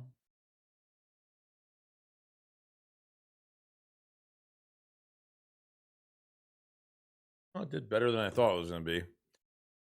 But yeah, other than that, I mean, I'm looking right now. So all right, so these are the moves as of right now what the Eagles made. So let's see. The extension for Jordan Davis. We reworked deals with Michael Carter and Land Dickerson. Re-signed Grant Calcaterra and Braden Mann and Dallas Goddard. Signed Reek Woolen, Johnny Munt, Jonathan Jones, Arnold Epikidi, and wide receiver Hollywood Brown. And other than that, that's all we've done. That's it. So edge rusher is really next on our list. And, we'll kind of see what happens from there. We'll see what happens from there. But, other than that, I think that's gonna be it. I mean, we've already streamed for about 3.5 hours today. Anything longer, I don't know. If something breaks later, I will do a live stream later if something breaks. I will be on call for things. And more membership videos. We'll have another video coming out tomorrow on what's going on and other stuff. We'll include the top 30s as well to talk about that. If you haven't checked out my video that was uploaded today, click on the video and watch it. And a lot going on there. Make sure you subscribe to the channel if you're new. Cover the Eagles every single day. Like the stream, guys. Appreciate it so much. Go get a membership if you guys have it. The pinned comment in the live chat. Doesn't matter what tier, whatever you feel like different things there for that. New badges, new stickers, and other stuff going to be coming to the memberships. I'm putting a lot more into the memberships now for now on for the future. And the next shakedown, I'm guessing we're going to do another Sunday. I'm guessing. I'm not saying we're going to do like an hour and a half Sunday to kind of talk about everything. So I would say Sunday would be the day for another stream, probably. We like to do an hour and a half, kind of talk about. We haven't set a date yet for the normal week shakedown yet. We still haven't set an actual date. So Sunday, I would have to say that would be the day. So I appreciate all the super chats. I appreciate all the memberships. I appreciate everybody supporting today and being in here and hanging out with me on a work weekday. So I have some stuff to do. And yeah, we're doing the draft together. Me and Philly are doing the draft together. We're at the red jerseys, the Matt Corral jerseys. We're going to be all in it to win it on draft day, all 3 days. So it's going to be nuts. We're going to be ready to go. And anything breaking news, I'll stream later. If not, I'll just see you guys tomorrow on another early morning stream for day 11 of Eagles free agency. All right, guys. Appreciate Rocky, Jade Christ, Carlos, Suo, Tim, and Aiden. Appreciate so much Cody. Everybody that's in the chat, thank you so much. I'll see you guys tomorrow, and you guys enjoy the rest of your day. Shake squad up. Flowers fly, guys. Love you all. Peace out, guys. Peace.